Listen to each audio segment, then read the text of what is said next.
everything you've heard about monsters, about nightmares, legends whispered around campfires. All the stories are true. The Mortal Instruments City of Bones is a young adult urban fantasy adventure film released in 2013 by Screen Gems. Based on the book of the same name by novelist Cassandra Clare and adapted for the screen by Jessica Postigo, City of Bones tells the story of Clary Frey, a seemingly ordinary teenager who discovers she is part of a secret society of half-angel warriors called Shadow Hunters, who are tasked with protecting the world from evil. In a search to rescue her kidnapped mother, Clary discovers new powers and abilities, makes new allies, and delves into the dangerous shadow world of New York filled with demons, warlocks, vampires, werewolves, and other deadly creatures. The Mortal Instruments was directed by Harold Zwart and stars Lily Collins and Jamie Campbell Bower. The film was meant to launch a new franchise designed to appeal to the audience of other young adult films such as Twilight and The Hunger Games. On a budget of $60 million, City of Bones underperformed at the US box office, grossing only around $31 million. The film went on to gross $90 million worldwide, but failed to turn a profit for studio Constantin Films, resulting in what The Hollywood Reporter described as a major in-house flop. Before the film was released, it was announced that City of Bones would receive a sequel set to start production in late 2013. But due to the failure of the film at the box office, the sequel was pushed back until Constantin Studios eventually rebooted the property as a television series, which went on to run for 3 seasons on the Freeform network under the title Shadow Hunters. The failure for City of Bones was blamed by executive producer Martin Moskowitz on the film opening in the United States in a strongly competitive environment, and that the film's marketing campaign had been too narrowly focused on teenage fans, which seemed to alienate older audiences. Ultimately, City of Bones failed to connect to audiences and is lumped into other Twilight knockoff failures, such as films like Beautiful Creatures and The Host. But why audiences ultimately rejected the Mortal Instruments City of Bones extends far beyond the film's marketing and release window, and are rooted in the movie's problematic story. In this episode of Roundtable Reviews, we'll be analyzing the numerous narrative issues of the film, and also take a look at the issues surrounding adapting books to movies. So prepare yourself for a deep dive into young adult urban fantasy as we take a look at The Mortal Instruments City of Bones. Welcome to the City of Bones. Hi everyone, how's it going? Matthew Kadish here, author, evil genius, and demon hunter, coming at you today with a roundtable review of Mortal Instruments, The City of Bones. Probably arguably one of the worst entries into the Twilight ripoff genre. Not because of the source material necessarily, but mostly because the movie was just bad. And today we're going to dissect this terrible movie with the help of 2 very insightful writers in their own right. The first I would like to introduce you to is Jennifer Severino, who is a romance author and an editor, and she's also a fan of YA fiction, so she knows what she's talking about. Now going to our other reviewer is Kyle, aka Krimson Rogue, who runs a fantastic YouTube channel called The Book Was Better. And he focuses on book-to-movie adaptations, and I've been a big fan of his YouTube channel for a number of years, and I think he has some great insights. Kyle, why don't you introduce yourself? Howdy, everybody. I am a complete nerd and proud of it. All right, so today we are going to be talking about Mortal Instruments City of Bones, which is an adaptation from Cassandra Clare's Mortal Instruments series. It was the adaptation of the first book in the series. And a little bit of background on this, it was released by Screen Gems, and it was meant to kind of launch a whole new kind of Twilight ripoff series.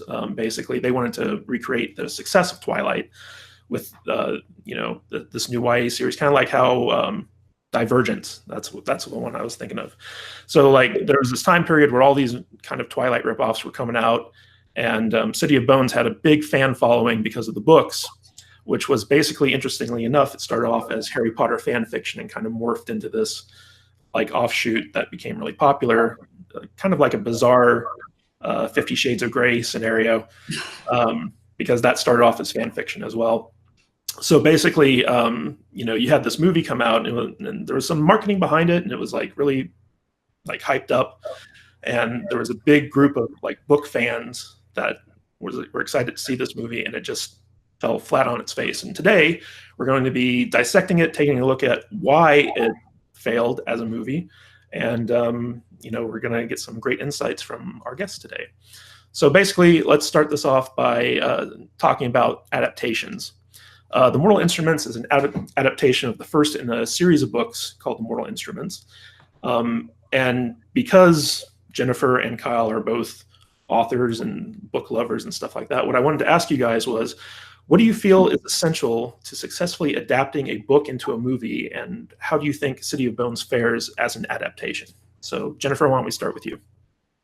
Well, I think that what's important in doing an adaptation is keeping the feel of the book, not only the feel of the plot, but also the feeling of the characters, how the characters develop, their relationships. I think that where this movie failed so badly is it lost so much of the character development, the character interaction, how the characters grow, because it changed major plot points. And it changed how major information gets to the characters. So I think that for me, I can see an adaptation. For example, Wuthering Heights is my favorite book of all time, and there's been like 15 movie adaptations of that. And they don't always exactly follow the book, but I still like some of them because they kept the feel of the characters and they kept the feel of the story. And I feel like that's where it's missing here. All right, Kyle, what do you think? Something I've been saying for years is that the most important elements in any kind of adaptation would be the characters and the universe. Take Harry Potter, for example. The characters and the universe, for the most part, carried over despite the changes they made in the movies. And because you still felt like you were attending Hogwarts, you still had a good time for the most part, I imagine. City of Bones doesn't have gripping characters, and it doesn't have a tremendously unique plot. The universe you can make an argument for, I think, but we don't really see that much of it because it gets weighed down by this lumbering, clumsy plot, especially in the third act. Yeah, we're going to talk about that in a little bit. Now, one of the most interesting things that I think when it comes to the City of Bones series, and this is something that I found just doing research into YouTuber, like booktubers, people who reviewed the books as opposed to the movie, was that there's this real love of the universe of the Shadowhunters and this kind of setting that Cassandra Clare created. And Jennifer, I know I talked to you briefly about how much you love the books, and how the books were just so much better than the movie. Can you tell us a little bit about the universe that the books take place in and why you think people connected with it so powerfully? Sure. I mean, it's definitely not a unique idea, the idea of hunting demons. I mean, it's in lots of fantasy novels and even other YA novels. But I think what it was about her books, about the universe in the book, that really drew me in, at least, was that it was kind of believable. Like, I mean, it sounds crazy because, it's fantasy, but the way that her human characters interacted with this other world, you were kind of like, well, I can see how that could happen. I can see how there could be portals that could take you from one universe to another. And I can see how humans could, adapt into these roles and live, side by side with people from other worlds and not even realize it. And what I particularly liked about the Shadowhunters themselves and the universe, that specifically like their powers and their universe, was that they had their own city, they had their own world, they had somewhere where everybody was the same, and then they were coming into our plane.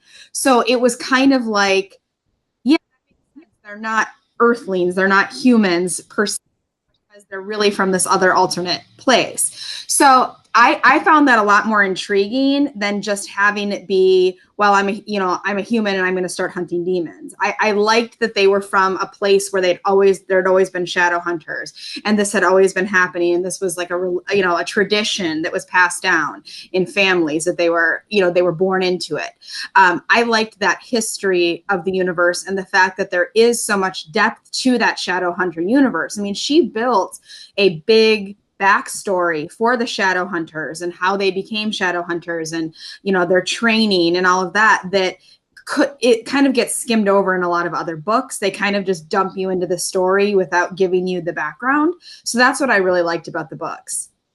Now, Kyle, you mentioned before about one of the keys to adaptation is, you know, making sure that you translate the characters from the book to the screen correctly, but that you also take the major plot elements and translate it to the screen correctly. And I think we can all agree that in this movie that neither of those were very successful.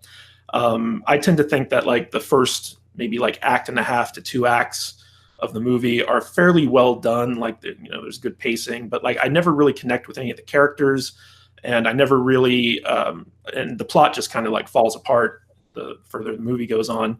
When it comes to like adaptations, especially like in this case, what do you think they got right in terms of translating the character and the plot to the film, and where do you think they dropped the ball? It feels like they made a start with the characters because there is, at the very core, a consistency between Jace from the book and Jace from the movie, Claire from the book and Claire from the movie, several of the characters. The problem is you only get a surface level understanding of who all those characters are, and the movie does not give itself time to properly develop those characters and make them feel real. They are extremely flat. Jace walks in. He's the stoic badass. Claire is there. She's the beautiful girl who thinks she's like a 5 out of 10. And they just go and they fill the roles. And that's pretty much it, all that they do. The universe, like I said, is a little better. But Jennifer explained that the universe from the books is so much deeper. The movie, I think the closest they come to catching the universe is in the design of the weapons, which I did like from the movie. They looked cool. And this one expository scene at the beginning of the second act where they're taken to the Institute and they're given a basic background over what downworlders are, what the Mortal Cup is, and a few things like that. Outside of that, there's almost nothing to really draw you into the universe, I would say. Vampires and werewolves, okay, I've seen that 1,000 times. Give me something fresh. Yeah, you know what's interesting is, you know, you talk about kind of like how flat and forced these characters are and taking them from the book to the screen. And I think that the primary example of that, you know, in my research for this Roundtable review, I actually had to force myself to sit down and watch the movie again. And I saw this movie in the theaters, you know, because like I'm a sucker for YA stuff, even though I usually don't like it. Like I saw all the Twilight movies in the theaters and stuff like that. But I went and saw this in the theaters when it came out, and I walked out of that movie. It's like, I'm never going to watch that movie again. And I must have watched it like 5 times since then. Just, you know, because there's something about it that, like, I think the look and feel and the concept appeals to me, and I've been trying to kind of give it multiple chances to win me over. And this time, like, I couldn't even get through the full thing. Like, I think I made it through up to Act 3, where things start to just really fall apart, and I was like, I'm done. I can't do this anymore. But I think one of the best examples of what Kyle was talking about was like the romance scene, because the romance between Jason and Clary in this movie just feels really forced, where they're, you know, they're in this arboretum with like flowers and stuff like that, and they're like having like witty banter, and all of a sudden they start kissing, and the Demi Lovato pop song, like, you know, like it's jacked up, and then like the rain starts coming down, and it's kind of like this. It's like this old man's version of what they think teens think romance is, you know, which is pretty much what Zwick, you know, the guy who directed it, I think probably was going off of. But that's like a perfect example of just like like how forced a lot of the stuff in the movie feels, because it felt so artificial there. Like there was no real chemistry between these two characters. And one of the interesting things that I find about this movie in particular is that it has a lot of young adult tropes to it. And what I mean by that is there's like there's stuff in YA movies that YA fans expect and want to see, and one of them is like, you know, the romance and things like that. So the whole purpose of the City of Bones movies was to kind of cash in on the young adult trend started by movies like Twilight and The Hunger Games and stuff like that. So What I want to ask you guys is, what do you think makes a good young adult movie? What kind of tropes do audiences expect from a young adult film? And where did City of Bones succeed and fail in this endeavor? Jennifer, why don't we start with you? Sure. I mean, I think if you're looking at kind of the YA that's been popular in the last 10 years, there's always either one of two things. Either it's a girl that needs rescuing, like in Twilight, you know, Edward is her rescuer and saves her however 10 times in the movie. Or you have a really strong female lead, like in Hunger Games, where you've got Katniss and she's totally badass and she can take out everybody and take care of herself, essentially. She even takes care of Peeta because he can't take care of himself. But that's where I think City of Bones, the movie, did such a bad job, because in the books, Clary, yeah, she's really kind of doesn't know what's going on. She has no clue about her history. She has no clue about her power. She has no clue who she is. But right away, when she gets introduced, when the demon attacks her in the book, the first time at her apartment, she kills it. She protects herself and she kills it. They changed that in the movie. And they have Jace coming and saving her and him killing it. And I think that totally flips the whole feel of the character that you get in the book. Like, for me, the trope of the strong female character is what worked so well in the book. And that wasn't there in the movie. In the movie, she was a lot weaker. She needed help a lot more. She needed direction a lot more. Whereas in the book, I feel like she was feeling it out for herself. She was figuring things out for herself. She was testing things. And so that's the major trope that, for me, I think was kind of missed the mark here. There might be a lot of people that love the damsel in distress who needs to be rescued, but that's not really my style YA. This is why I didn't really like Twilight. I much prefer something like Hunger Games or even the Divergent series, where the character has to step up and do it themselves. So you're saying that the movie kind of took the book's traditional hero's journey for the Clary character, yeah, and changed it to a more Twilight friendly, like, damsel in distress thing, and that is a big trope. I'd say, like, Twilight is responsible for doing this, where you have, like, the really hot chick who thinks that she's really ugly, and every guy wants to be with her. Yeah, basically. We're going to get to that in a minute. But all these guys want to be with her, and she just kind of, like, goes along with the plot while everyone's, like, doing stuff for her and stuff like that. You see that in 50 Shades of Grey. You see that in Twilight.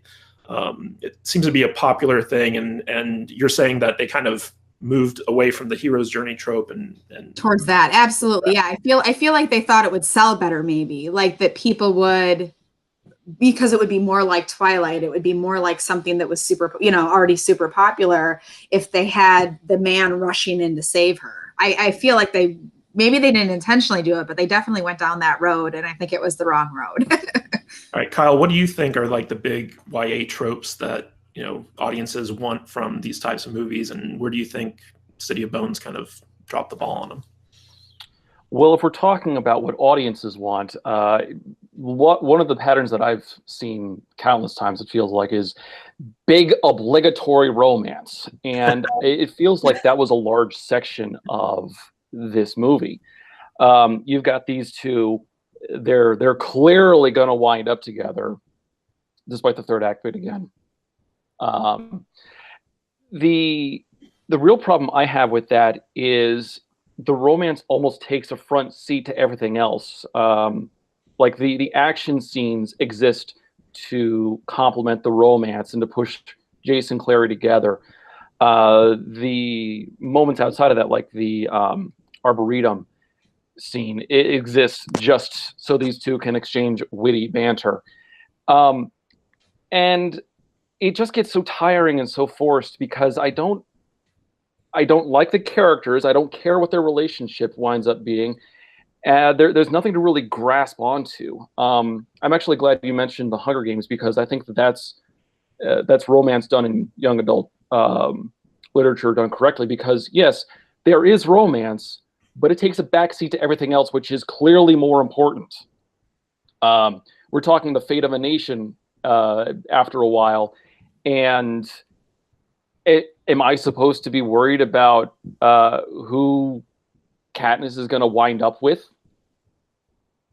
Well, you know what's interesting is like in the Hunger Games books, like that I think most of the readers of those books were concerned about who Katniss is going to wind up with, especially considering the outcry of like the end of the Mockingjay book.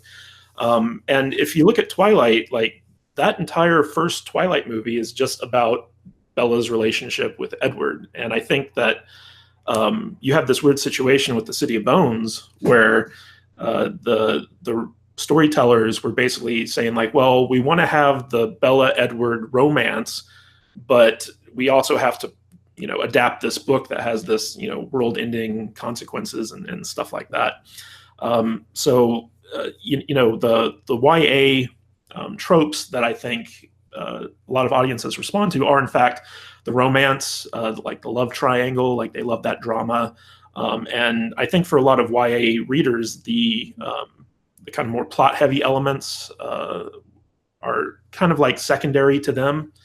I may be wrong with that. Jennifer, you're a big YA fan. Do you think that that's correct? Or I think I agree that the romance is super important in YA. I mean, it is. You do look for it. You do like, oh my God, who are they gonna end up with? Are they gonna end up with the right person? I mean, like that's something that is definitely very in the forefront of the books. But where I think it went wrong with the movie is that in the books, their relationship is super drawn out over 3 or 4 novels. And, in the first book, in the City of Bones book, it's a little, there's an attraction, they kiss, that's really it. And they crammed into the movie things that don't really happen until later in the books, or feelings that aren't really there until later in the books. I felt like they tried to push those into the movie to make the romance stronger in the movie than it is in the book. And part of that goes to like the big secret that Clary and Jace aren't supposed to know about in the books, that they're not really brother and sister. Yeah, we're going to get to that. Oh, right. I mean, like there's things like that affect the romance plot line. Yeah. That totally changes the movie from what the book was. Their romance in the book is a much slower burn. It's a slower build, and it takes place over the course of several books. Whereas I felt like the movie tried to make it happen like, oh my God, we're in love in the 2 weeks that this movie takes place during. Well, Jennifer, you're a romance author. So yes. Like, intimately, what makes romance stories work. Right. Where do you think that this movie like basically failed between these two characters? Because in my opinion, and I'm not a romance reader, I'm not like, I'm more of an action guy. If a bomb doesn't go off, I'm kind of not interested. But like when watching this movie, I was like, gee, like I'm just not feeling this Jace Clary thing at all. Like it just felt really forced to me. Like I would like, it was just like, oh, well, these two characters are supposed to be together, so I guess we're going to put them together. So as a romance writer, what makes for like a good romance? Like, how do you take two characters and make them believably kind of fall in love with each other? Well, there's kind of 2 ways to do it. You either have insta love, or you have a slow burn kind of build in the relationship. And insta love is super popular in a lot of novels and super popular in a lot of tropes, like if you look at paranormal, insta love tends to be more common in paranormal romance books. And I would kind of consider City of Bones fantasy, borderline paranormal. And, there's a lot of the cosmic, I have to, the cosmos is telling me I need to be with this person, even though I just met them. And I don't feel like that happens in the book. I feel like in the book, she meets this guy, she thinks he's hot, but he's kind of a dick to her in the beginning, really a big dick to her. And she kind of hates him too. And it's kind of a love-hate relationship. And then she kind of learns more about who she is. And as he helps her and teaches her about who she is, she starts to realize he's really not a bad guy and kind of starts seeing the good qualities that he has. And, so it's kind of a more gradual progression of a kind of a friend, kind of a love-hate, then kind of a friendship, and then kind of this is more than a friendship. I think that the movie loses that progression because everything happens so fast. And I think that, like what I've mentioned, the scene where her killing the demon at the beginning of the book and in the movie Jace does it, I think that that changes their dynamic as a couple. Because in the book, he kind of is super impressed that she kills this demon and is like, holy crap. And that changes how he sees her in the book and how they interact. And I think that that totally gets lost in the movie because they're speeding things along and they're trying to build this up. I also think that the actors that they got to play these characters had like zero chemistry, especially Jace. I hated that actor as Jace. I can't remember the actor's name, but I hated him as Jace. He just didn't have the charisma and the personality and the character that the book does. And so I think it's really hard to buy it in the movie because it's instant and the characters, you know, the actors don't have that chemistry. I think you can fake it if the actors have chemistry. Even if the storyline's bad, you might buy it if they're great on camera together. I just didn't think they had that either. Yeah, you know, one of the really interesting things about YA movies is that, so the audience for YA typically tends to skew female. Like, you know, guys aren't big on like the YA train typically. So in a way, the main female romantic lead is more important than, you know, the main character, the female main character, because this is the thing that, you know, girls are gonna, you know, put the posters up on the wall with and stuff like that. Like Robert Pattinson, you know, before he was Edward in Twilight, no one really cared about him, but now he's like this big sex symbol. And so I think that, you know, the character of Jace, like they were trying to really push that. They got like this male model who, heroin chic male model. I don't understand the attraction there, but basically, you know, his character was based off of Draco Malfoy from the Harry Potter books. This kind of like the bad boy trope, I guess you'd almost say.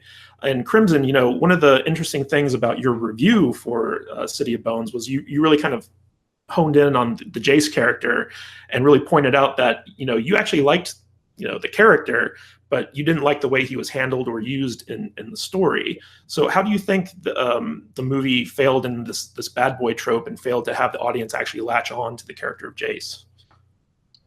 Well, in a lot of ways, Jace being kind of a jerk up front did a lot of damage. Now, as a character, that works perfectly well. You can still make a very enjoyable character that way. I mean, let's look at how popular Darth Vader is. He's one of the most evil people in the galaxy. The problem with Jace, though, is he goes from being this closed-off, stoic bad boy and never really grows out of it through the length of the movie. He's always this closed-off, angry loner kid who's super impressive with everything that he does. Killing demons, that's an average Tuesday for me. His biggest problem is that he doesn't do anything to really stand out or appeal in any kind of romantic way. He is a fighter first and foremost, and there's no romantic chemistry at all between him and Lily Collins, I think it was. Yeah, Lily Collins. Yeah.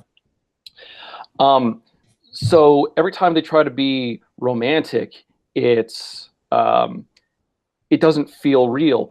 And even worse, they wrote it in so that there's that scene where Simon interrupts them making out and he instantly goes back into jerk mode. It's like, oh, how quickly you dismiss our love. Like, I'm sorry. You know, like that scene bothered me so much because, you know, you get the feel like Jace makes all these quips throughout the first half of the movie. Like, you know, if you wanted me to take my clothes off, like you get the sense that he's been around the block a little bit, you know? And the idea that like a girl's like friend zoned best friend who you know is friend zoned is jealous that you were making out with her and you know she denies it and you're like, oh, I can't believe you would deny our love after like 2 seconds. You know, after like one kiss, like we're in love and you're going to like to me the you know the consistency of that type of character would just kind of be like, you know, hey babe, you know, come to my room once you get your shit together type thing.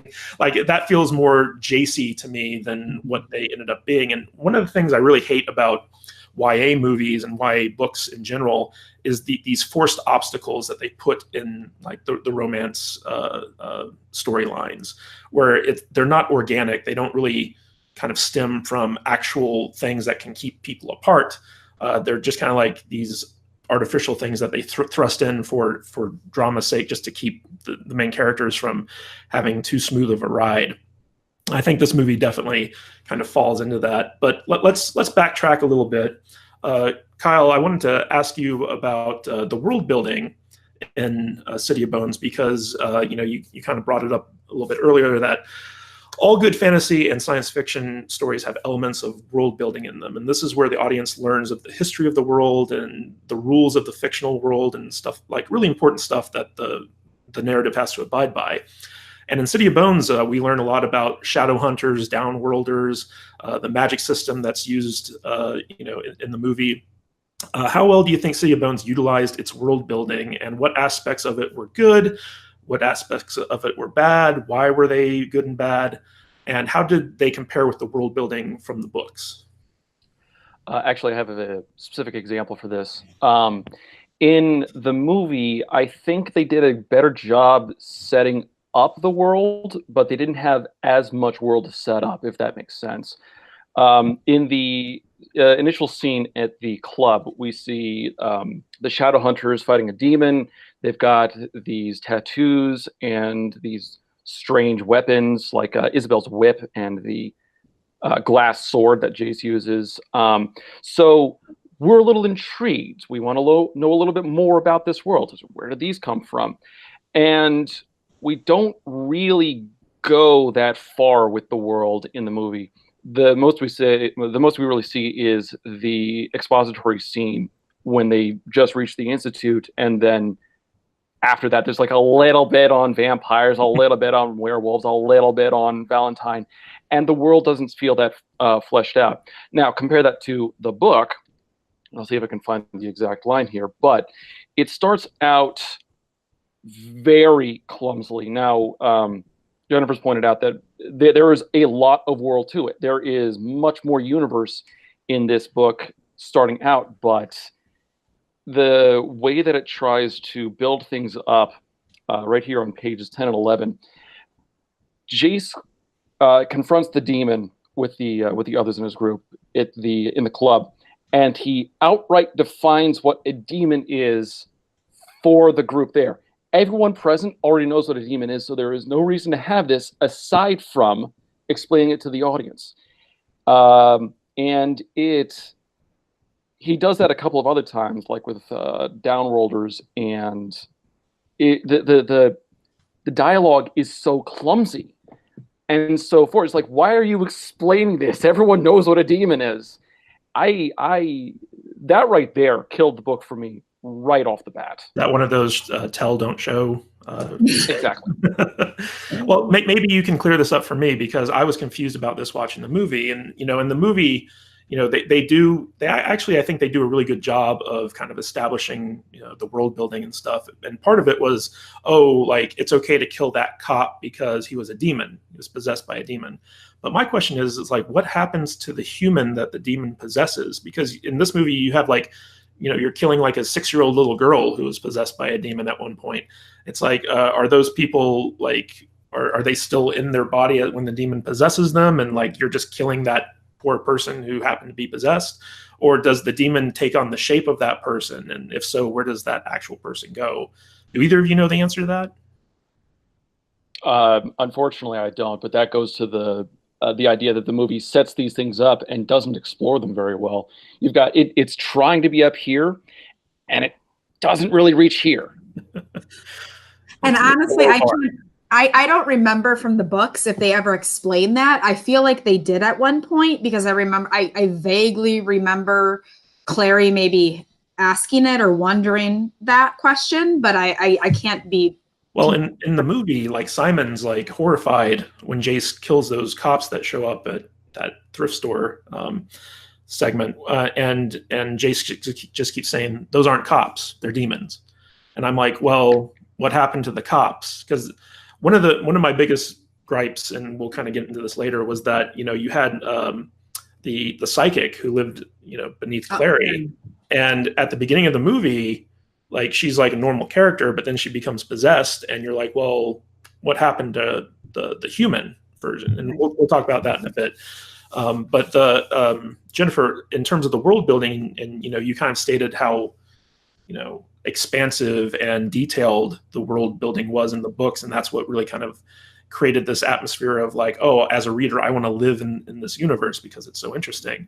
And in the movies, they have, I think, one expository scene as soon as Clary recovers from her wound in the Institute, where they're taking Clary through kind of a tour, but they're also taking Simon through a tour as well.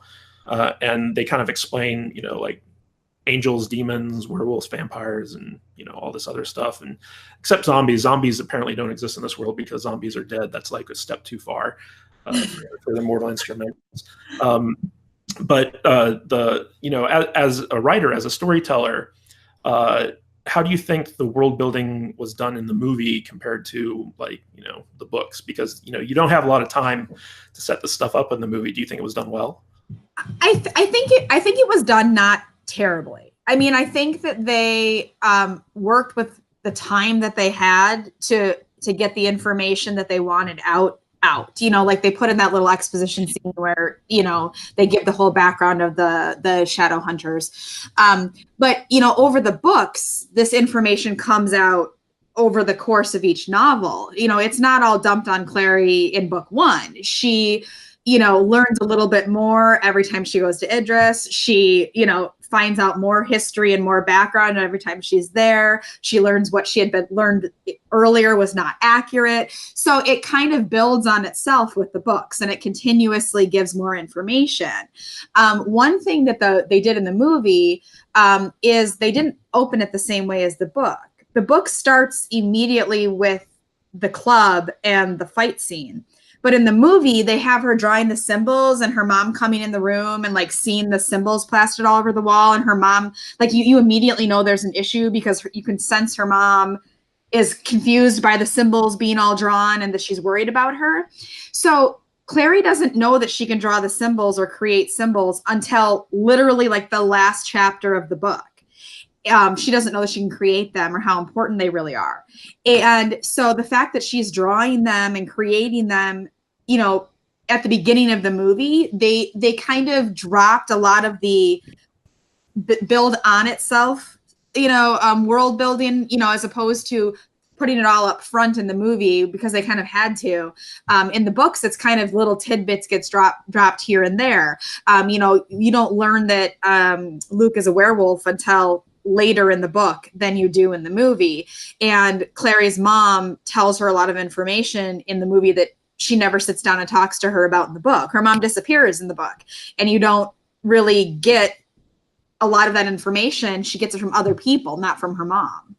Yeah, what's interesting, when I was working in Hollywood and writing screenplays and stuff like that, adaptations, when you're adapting a book that's part of a larger series, it can be tricky because as a filmmaker, you can't count on future movies. You have one movie that for sure that you have to tell a story with, and if you get more movies in that series down the road, that's great, but that's not a reliable thing. Whereas as an author, when you're writing novels, it's one person. It's like they can stretch out the story as long as needs to be. But if you're a screenwriter adapting a book, you kind of have to say, well, I've only got at most 200 pages in which to adapt this book into. I need to get all the relevant information there, and I can't assume that I can explain stuff in future movies. So that's kind of an interesting concept where the City of Bones or the Mortal Instruments series is 4 books long. And, they had this movie where they had to kind of get all the major plot points in there because they didn't know for sure if they were going to get a sequel, and it turns out they didn't. So it's kind of an interesting dichotomy there, balancing adapting a book to the screenplay, especially if it's a series of books.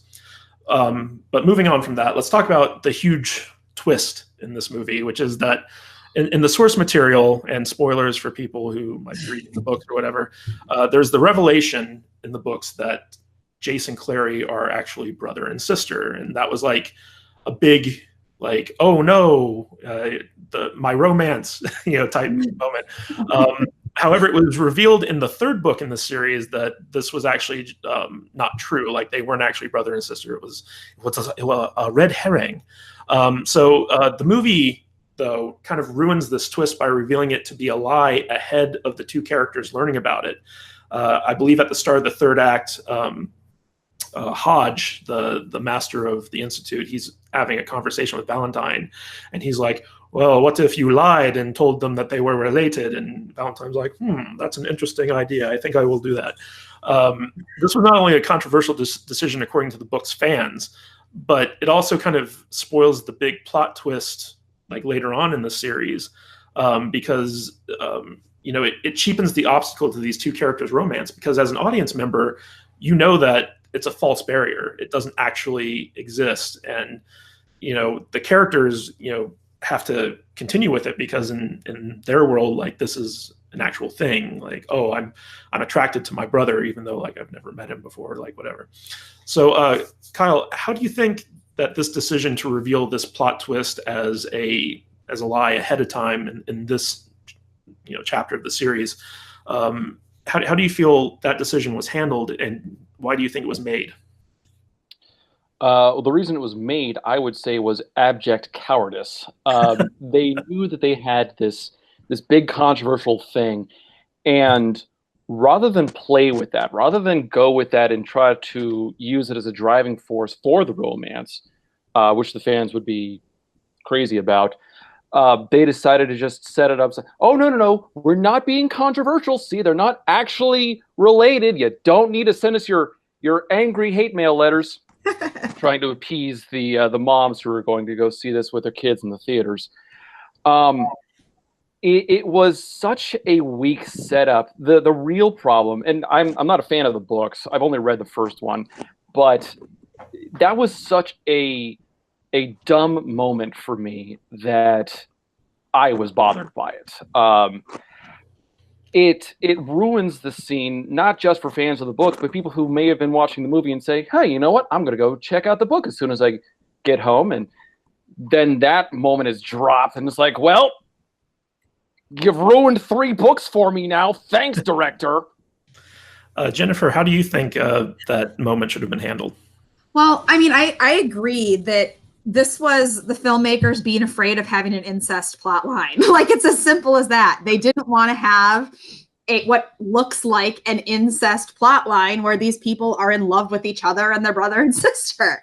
And, in the romance world, a lot of times, there's stepbrother romance or stepsister romance books where it's pseudo incest. It's not actual incest because they're not actually related.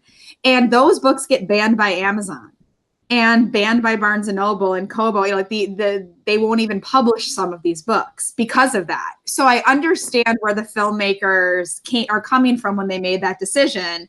I do agree it was a cowardly decision, and it ruins the books for anybody that may want to pick up the books.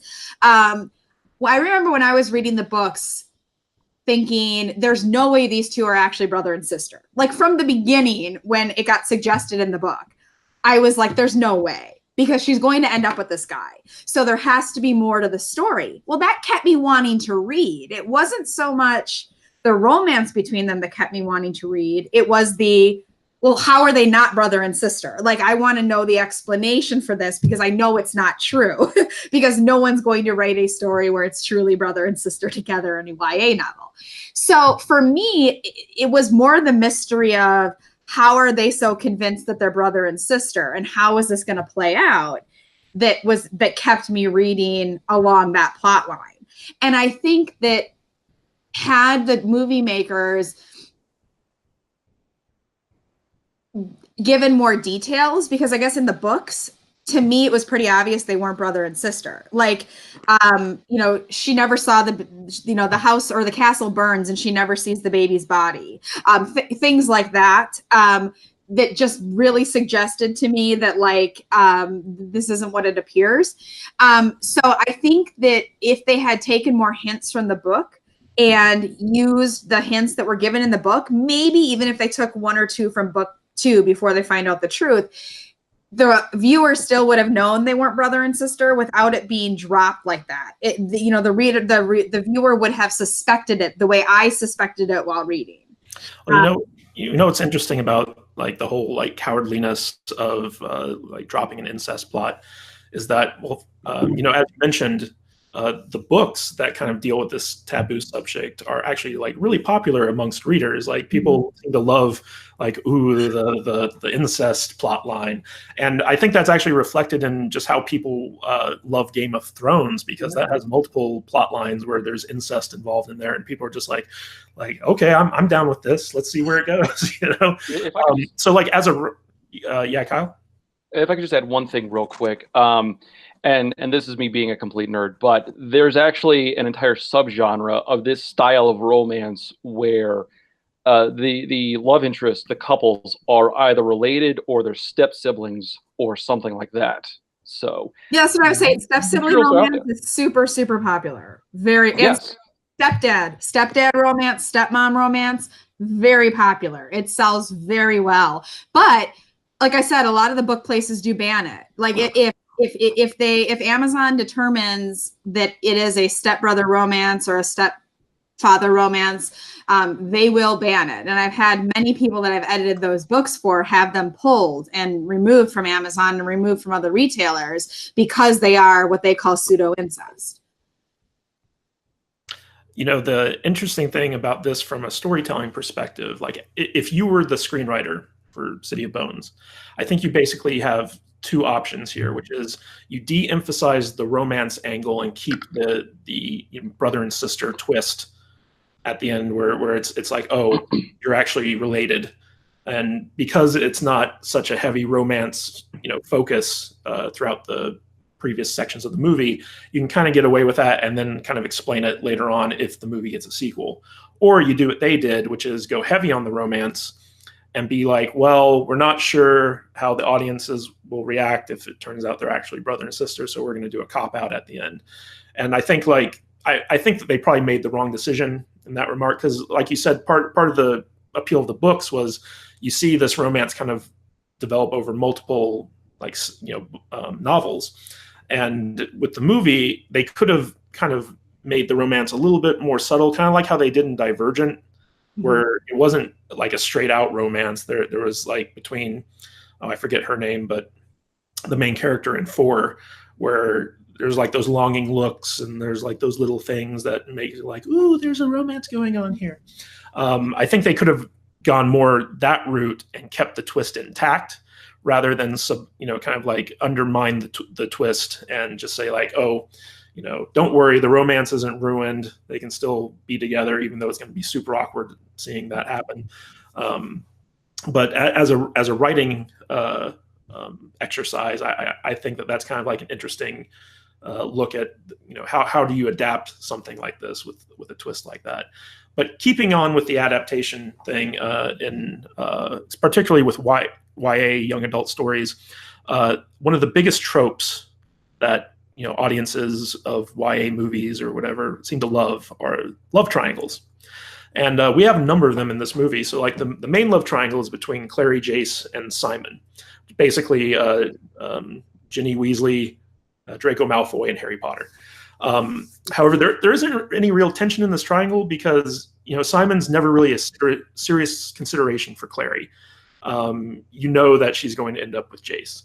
And then you have the triangle between Simon, Clary, and Isabel, which is kind of a triangle because Isabel and Simon seem to have a thing going on, even though, like, you know, Clary doesn't really mesh up there very well. And then you have the triangle between Simon, between Alec, Jace, and Magnus Bane, which is kind of a weird triangle, but it's there. All these relationships kind of feel flat or feel forced to me in watching the movie. Do you agree with this, and why do you think that is, and what do you think makes a good love triangle actually work for the audience? Why don't we start with you, Kyle? Well, I'm not a huge fan of love triangles in the first place, but you're right, because you do have Clary, Jason, Simon. Simon, although I think he is the most likable character in the movie, he clearly was never seriously considered as any kind of a romantic partner. I can see where you're coming from with Simon and Isabel maybe being a thing, but the movie largely handed that down to they worked together and they were in a couple of scenes. The Magnus Bane, Alec, and Jace one, was actually so inconsequential that I completely forgot about it. Well, that's funny because they make a big point. It's like, oh, you're in love with your best friend, aren't you? And he's like, shut up, bitch. You know, I mean, like that's what it comes down to. The thing, I've only seen a love triangle done correctly once, and that was in an anime called Fruits Basket. And you have the main character Toru with two guys that she's considering, Yuki, and I'm drawing a blank on the other character. But the love triangles always seem to have an obvious pair that they're aiming for. And Fruits Basket is the one time where I'm not sure which couple I prefer. Everything else is always, yeah, you've got the third wheel there, but it's clearly A and B are going to wind up together. So why draw it out? Yeah, and you know, that was one of the interesting things about Hunger Game is like they had that big love triangle there, and everyone was, you know, on one team or the other. And it seemed like there was the obvious choice, but then the author was like, well, we're not going to go with the obvious choice. We're going to go with the other choice. And fans were just like, what the hell? Like, what just happened? Now, Jennifer wrote, you know, in the romance genre, love triangles are kind of like the bread and butter.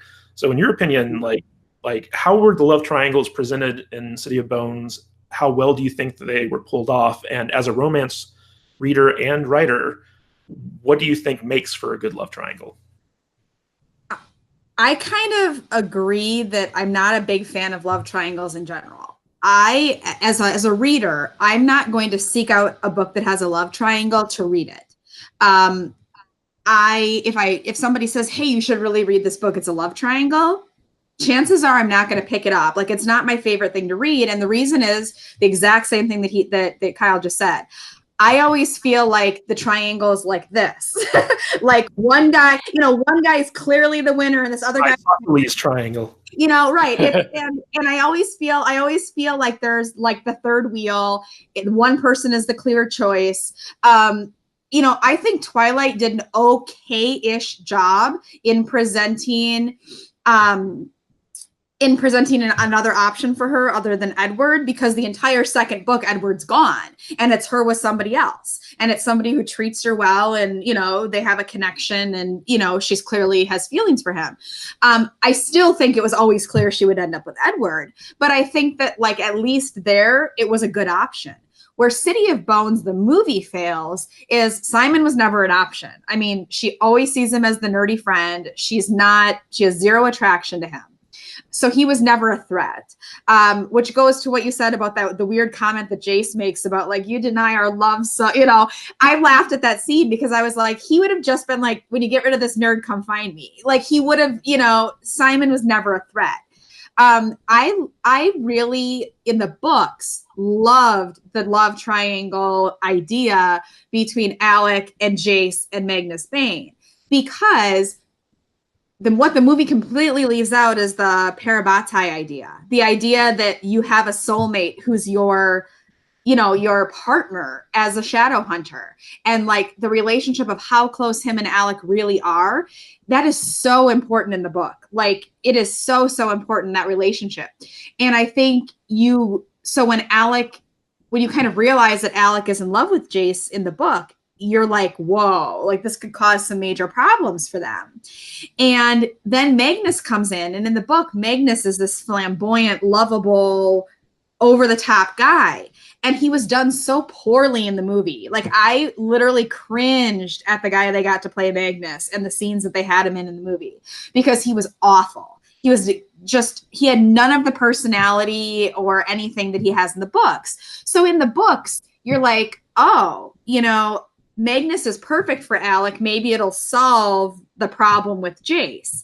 And so even though it's not a true triangle because Jace would never be with Alec, there's more character development and more interesting characters in the book than there are in the movie, where you actually kind of buy it, and you are worried about how it's going to affect Alec and Jace's Parabatai relationship and how it's going to affect, you know, if he goes off with Magnus.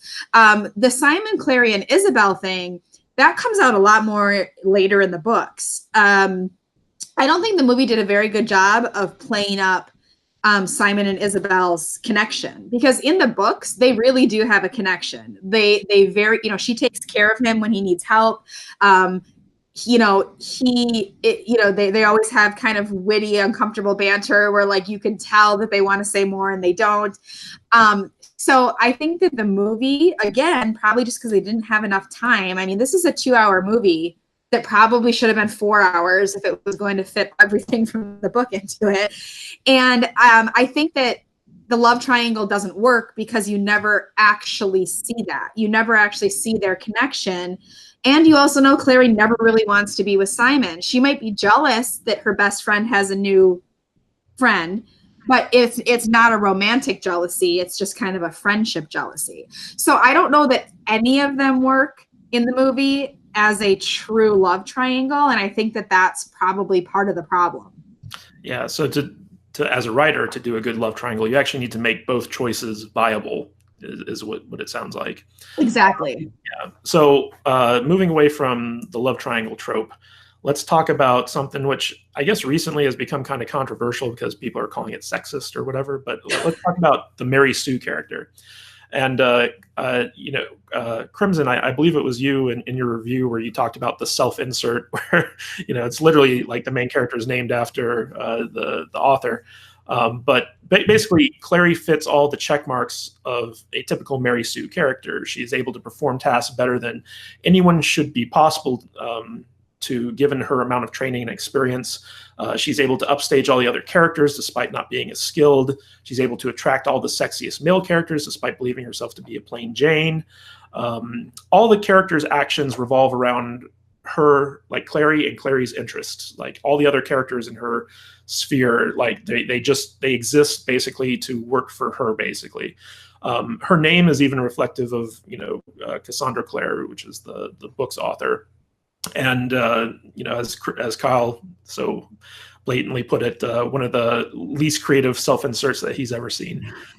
However, unlike the typical Mary Sue character, she seems to do everything wrong, which I find probably more of a symptom of bad writing than subverting expectations. She constantly creates situations where she requires other characters to come in and fix the messes that she makes. Relegating her to a more passive role in the story's narrative. And Jennifer, you kind of talked about this, where she was relegated to a more damsel in distress character. So the pattern is basically Clary does something Mary Sue-esque that she shouldn't be able to do. And the result of that Mary Sue action puts her and others in danger, which it is then up to the secondary characters to fix. In this regard, Clary divides her time between being a Mary Sue and a damsel in distress. An example of this is like, when she goes to get the mortal cup, she pulls it out, using her super plot powers to, get the mortal cup. And then because she's so oblivious to what's happening around her, the demon pops out and attacks everyone. And, that one guy gets bit in the neck and almost dies. So let's talk about, do you agree with the character being indicative of a Mary Sue to begin with? And what do you think is the biggest issue with Clary as a character, and how could she have been fixed? Kyle, why don't we start with you? Well, I'll agree. She's absolutely a Mary Sue. Haven't changed my mind on that. The fact that she doesn't really, the fact that she does mess things up and she's not always perfect is, I would say, a really minor point, because she still has all the other traits, the standard traits of a Mary Sue. She's still super attractive and has all the guys fall for her. She still is able to do things without any training that, frankly, there's no reason for it. I think the movie explains that the runes take years of practice, and she's able to do this super complex move, rune on her hand to freeze the demons in the third act that Isabel's never seen before. It's like, where is she pulling this from? This makes no sense. There's no setup to that, and because of that, it looks like everything's being handed to her. And if everything's being handed to her, there's no tension, and if there's no tension, there's no story. So it's just another in a long list of Twilight-esque stories where the main female character is never sufficiently challenged, so we're never interested in her as a character. Yeah, that's right. Because if a character is too perfect, you know that no matter what situation they're put in, that they're going to succeed.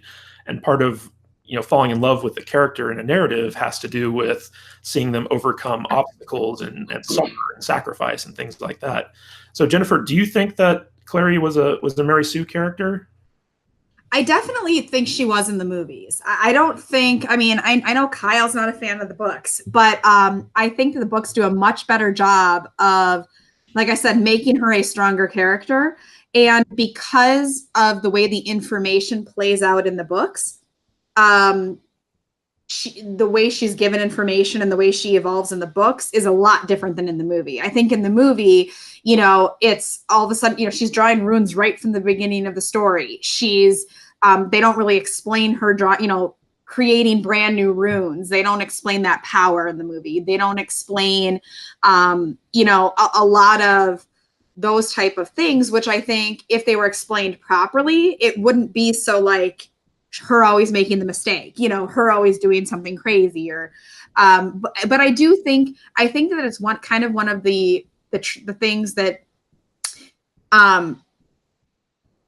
letting the female character still need help while trying to make her stronger is, I think, what the filmmakers were trying to do. Like, they were trying to add in a few, like, whoa, I can stop the demons and, I can do these things. But to kind of appease the people that don't like a weak heroine. But I don't think that they did it very successfully. I think that she does end up coming across like a Mary Sue character. I mean, she's freaking beautiful, and she's got all these guys falling all over her, and she's like, I don't understand why, why did he like me? And, and she's always bumbling over herself and literally falling. If you count how many times she falls in the movie, like trips on something or falls over something, it's constant. So I think that there are things like that where they kind of try to make her that, like I said earlier, the damsel in distress kind of Mary Sue character, where I don't think it's necessary. I think how she's presented in the books is a much better character arc than what the movie put out.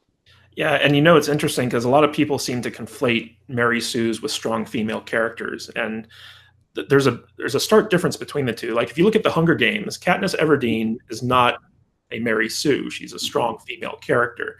She's a character who's written right. Like, they establish her prowess with the bow, with bow and arrow at the very start of the movie.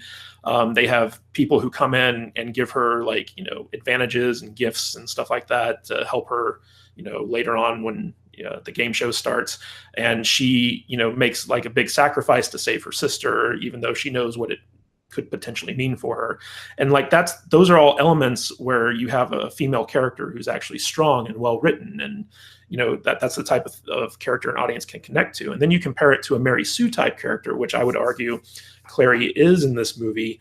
And the only scene that you need to know that this is a fact is that first scene where she fights the dog demon, and she MacGyvers herself a frickin' bomb in the kitchen before hiding in the refrigerator, Indiana Jones style, and lighting that thing up and basically blowing up the kitchen. And as Kyle so rightfully pointed out, the kitchen's fine, by the way. It got blown up, but it's cool. But like, you would not expect a typical 15-year-old high school student to have the wherewithal to create a makeshift bomb to fight a demon right there. And I guess you could say, well, that's part of her natural power as a shadow hunter, but that was never really established correctly, in my opinion. So it just comes off as like, oh, she just MacGyvered her way out of this ridiculous situation. But then, as Jennifer pointed out, she still needed to be saved by it. And that's why she's a bad Mary Sue, is because even though she does all these perfect, unbelievable things, and at the end of the day, she still needs to be saved by someone else, which I think is the worst type of Mary Sue you could possibly put into a narrative. But okay, so we've been kind of negative about this movie so far, but one of the positives to be said about it is that I think that the movie is very well paced in terms of its writing. The events move along really well. There's not a lot of downtime in the narrative. However, my biggest issue with the movie is that the plot feels very contrived.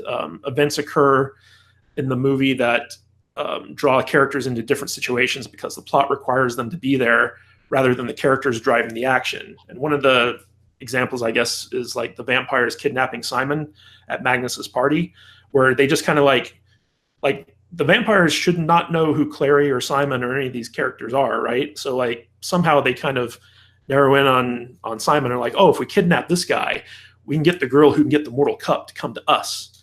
And that's a very big plot contrivance in my opinion. And this robs the movie of momentum and kind of makes characters more reactive than active. And as writers, we all know that active characters who drive the plot forward are always way more interesting than reactive characters who just respond to plot events as they pop up. So, Kyle, why don't we start with you? How do you feel the plot could have been structured to fix this issue while keeping the pace, quick and pleasant, but having the characters driving the plot as opposed to the plot driving the characters?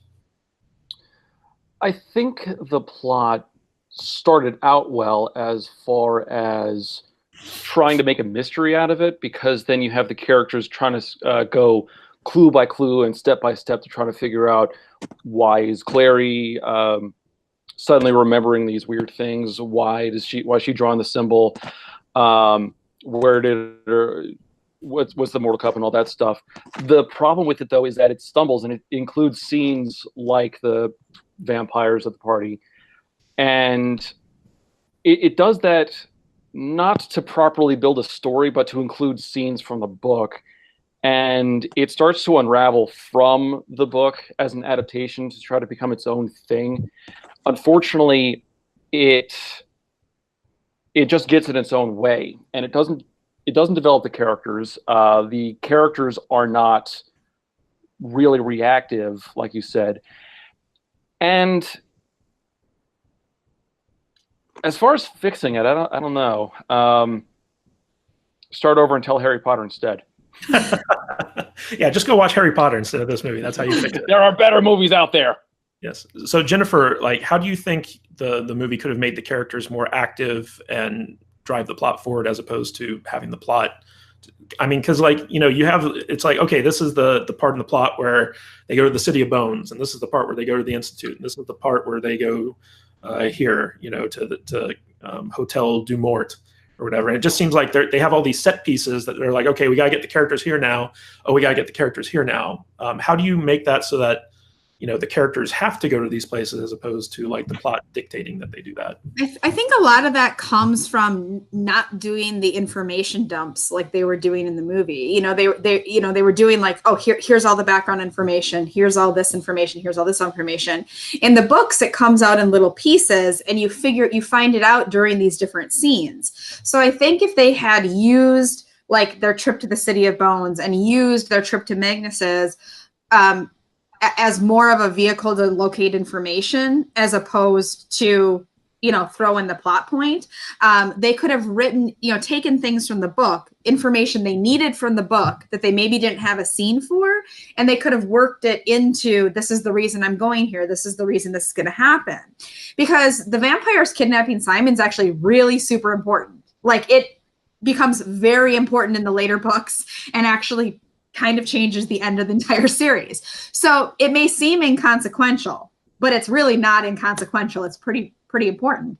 So it needed to be there. It just needed to be presented in a way that would be, hey, explain how the vampires found out about Clary, explain how, explain all that information, and, have Magnus at the party saying to them, like, look, there are some people here that you might want to get out of here because there are some people here who might want something from you or might be looking for you, or, you can hint at some of that stuff so that it's not so like random that he gets kidnapped and taken. I'll tell you that, I know we're not talking about it today and I don't want to get too deep into it, but the Shadowhunters television show on the CW, which came out maybe 3 years ago, does a much better job of presenting all the information and in a linear fashion, because they can do it over the course of a series, and they can do, half an hour show once a week for 12 or 18 or however many episodes it is. And so I think that was part of the problem, is they were jumping into the scenes they thought they needed without giving kind of something from the plot to kind of move them forward. I think they could have done it pretty easily though. Yeah. And I think it's also an indication of like lesser talented storytellers, directors, writers, what have you, in the sense that, the three of us are writers, and when we're telling stories, I don't know how it works with you guys, but I'll come up with these things I call set pieces, and these are like big kind of events that occur within the story. If you were to take it, for example, like The Last Jedi, there are a lot of set pieces in there, like the battle on Crate, the Salt Planet, and things like that, that you can tell that the storyteller wanted in the movie. And it's okay to have set pieces in your movie, but it's not okay to just kind of shove them in there because you want them in there. They have to have a reason for being there, and the build up, there has to be set up to the set piece payoff. And I think that's something that a lot of storytellers kind of lack nowadays, is this concept of setup and payoff, where you have this scene where, okay, we have to go to Hotel du Mort and save Simon and fight all these vampires, and that's supposed to be the payoff, but they completely kind of either breeze by or don't even bother setting it up in a proper way.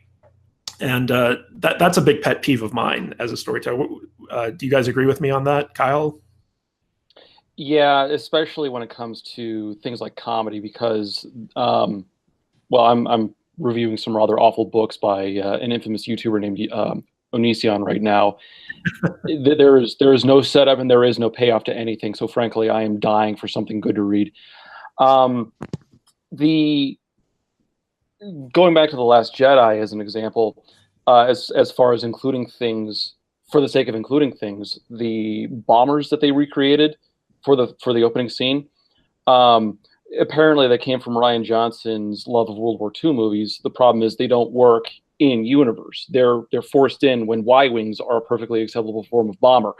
Half a TIE fighter takes out 3 of them. They're not effective. So forcing them in damages the story as a whole. Yeah. Jennifer, what do you think about the whole setup payoff? Do you think that's a lost art amongst writers nowadays? I do, and I think that the setup payoff and how that works into a story arc or a character arc, I think they're all kind of connected, because you have to have the setup and payoff at certain plot points for your arc to work, and you have to have your character learning something at a certain point for the arc to work. And a lot of times when I'm editing books, I can tell when something's somebody's first book, even if I've didn't research them to see if they've published before. Because I feel like it's not an art that's taught anymore. I mean, I was a writing intensive English major, and I double majored in political science, but, my college focus was writing, was a proper story structure. This is how you write a proper story. This is how you do this.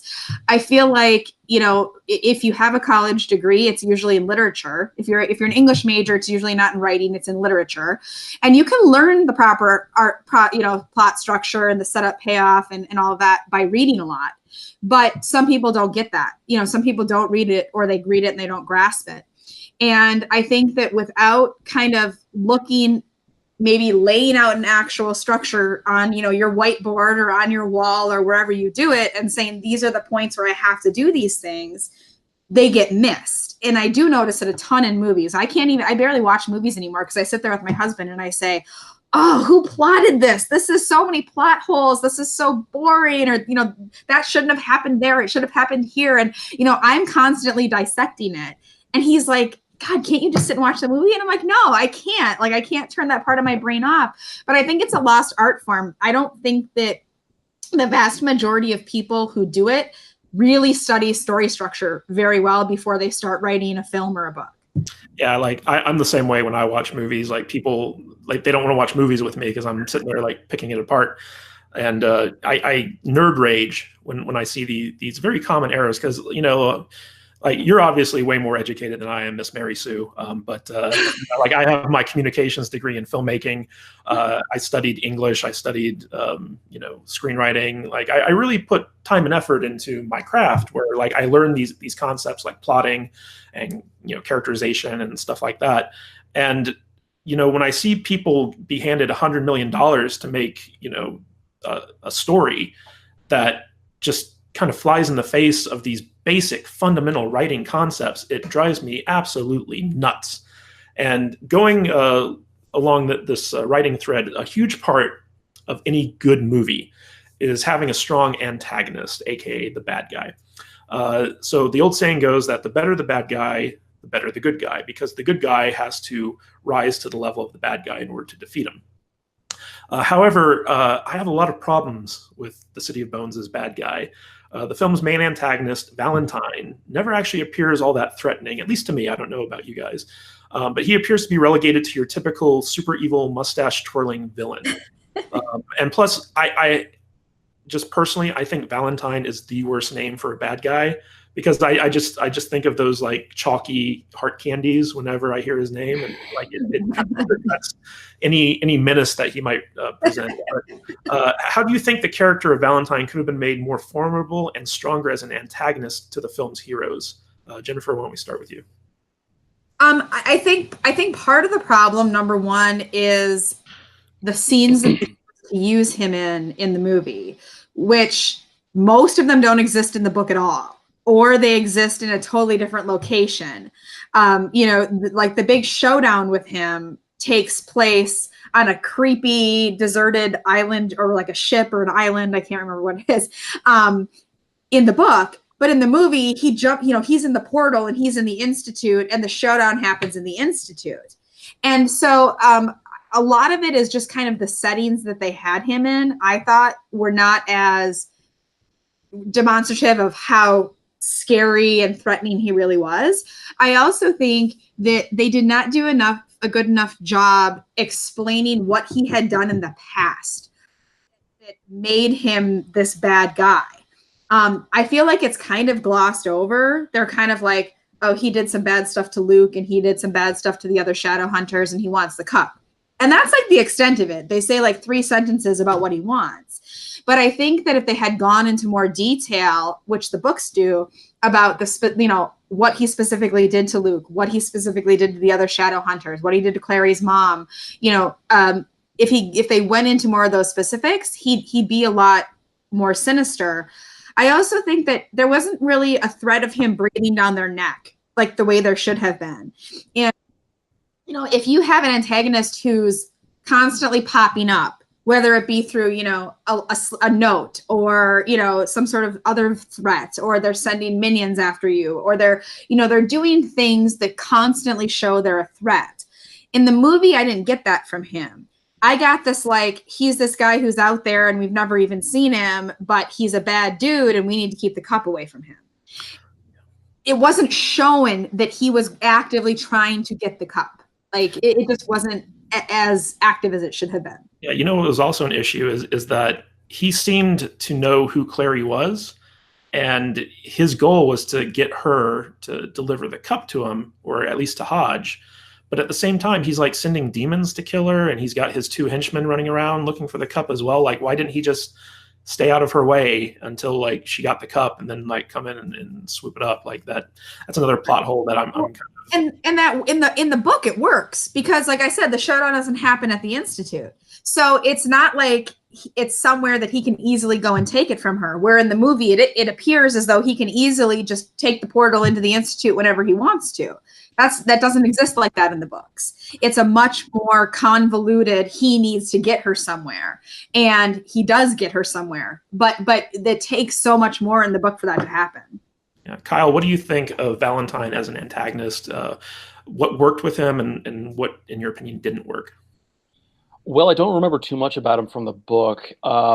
It's been years since I've actually read it. But if I were to give him give you any kind of description about him from the movie, it would mostly be a description of his clothes, because there is almost no character to him. Valentine is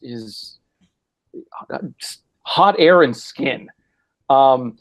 He doesn't do anything. The most he does is he comes in, he makes that portal, he fights Jace, and that's about it. They could have had some really gripping lines. They could have had him actually do something, like maybe kill an extra, or do so, like actively do something very threatening. And they don't do that. Instead, the guy playing Valentine has to rely on really stale dialogue to try to deliver this mustache twirling villain across. And the dialogue is not great, and he doesn't do a great job performing, if I'm going to be honest. Yeah, it's funny because Jonathan Rhys Meyers, who plays Valentine in the movie, like I tend to enjoy him as an actor. Like I've seen him in lots of stuff that I liked him in, but he was so miscast as the main bad guy because like he's like what 5 feet tall. He comes in looking like he just got out of the club, as opposed to being like this really menacing like bad guy. And I just think that they should have found someone like a lot more intimidating for that role, as opposed to like this guy. He looks like a male model basically. So let's talk about like while the overall movie was not very good, I feel like the first 2 acts of the film are fairly well done. Like they're passable. You can watch the first 2 acts and be like, yeah, okay, this is a forgettable, decent movie. But the movie begins to fall apart when the 3rd act kind of comes into play. And the 3rd act is where the adaptation seems to really go off the rails, and lots of original decisions are made to the film's plot and characters that don't make a whole lot of sense. What I mean by original, it's the film's storytellers who are deciding to basically go off in their own fan fiction direction. So let me ask you, Kyle, why do you think the film falls apart in its final act? What are the final act's biggest issues? And how do you think things could have been done differently to deliver a better climax? Well, doing things better absolutely would have been follow the book. I wasn't a huge fan of the book, but it was internally consistent, and that was absolutely the biggest problem with the 3rd act. They just took the book and chucked it across the room as hard as they could. The problem with the 3rd act is not only is it a complete betrayal of the book as an adaptation, it's a complete betrayal of itself, because it gets rid of any internal consistency and just raises so many questions. If I can go on a small rant here, how come Clary's mom is actually in the basement? How does that work? Where did Valentine portal in from? Why do the portals work like that now? How did they get the mom into the basement? Are the henchmen walking around the Institute without actually getting detected? There are so many questions that pop up because of the 3rd act, and the fact that they didn't, my theory is they just didn't want to build another set. That's why the 3rd act takes place in the Institute. It's like, well, we could use this creepy old abandoned asylum, but that would cost us another $50,000. So let's not. It's laziness on the filmmaker's part, because I don't know why they did that. It just doesn't work in any degree. So, Jennifer, what did you think of the film's 3rd act, and what do you think the biggest issues caused by it were, and how would you have fixed it? I mean, I agree completely with Kyle that if they had just stuck to the book, it wouldn't be a problem. And I think that it was either laziness or not wanting to spend more money with another set, or they were thinking, ooh, what would make this even better is if they get attacked on their home turf. Like this is supposed to be a safe place. Let's have the battle happen at the Institute, at their home turf. That would be cool. But it doesn't work when you look at what how the universe has been built. Like the Institute's supposed to be protected from certain things. They're supposed to be alerted when demons get too close, or when, werewolves get too close, or when vampires get too close. Like there are warning systems, and there's all sorts of other things that are supposed to, and wards that are supposed to prevent these entities from being able to come in. And then all of a sudden they're just not an issue anymore because there's the portal there, which there's not supposed to be in the books. Like, it's just, they added all these things that don't make any sense in the consistency of the universe to kind of create a more, climactic battle. But the one in the book is pretty badass. Like, I mean, I think it's a pretty good battle, in what Clary and Jace have to do to get out of there in the book is actually pretty great. And there's also revelations that happen during that scene in the book that don't happen in the movie because they've already been told earlier in the movie as a spoil, they've already been spoiled for everybody. So I think that what they could have done is, again, stuck to the plot line of the book. Had it not, don't have it happen at the Institute, have it happen somewhere else. That solves kind of another one of the issues with Valentine. And I think that, you know, if they were dead set on having it happen in the Institute, they should have considered some of the inaccuracies of what they were doing given the world and just cleared those up, you know, explained why things didn't happen, explained why things did happen, explained why they wouldn't know that she was in their basement. Why were the demons in the basement? And they didn't know about it, you know? Like there's all these, you know, they're supposed to be able to sense demons and they didn't know that they were in their basement. Like things like that. If you're going to throw something like that in there, at least explain it. And I think they just didn't care. Maybe they thought that the viewers weren't going to pick it apart so much. Maybe they thought the viewers would just say, whoa, this is so much better than the book. But I think that kind of backfired if that's what they were expecting. I do think Kyle brings up an interesting point about not wanting to spend money on another set because, you know, when you're making a movie, you have to take these logistical factors into account. It's like you can only afford a certain number of sets or location shoots or what have you. And then you have to take the effects budgets into account and all this other stuff. And one thing I will say that I feel like City of Bones is really good at is its production design. Like I felt like the sets were really well done in this movie. The cinematography was really well done.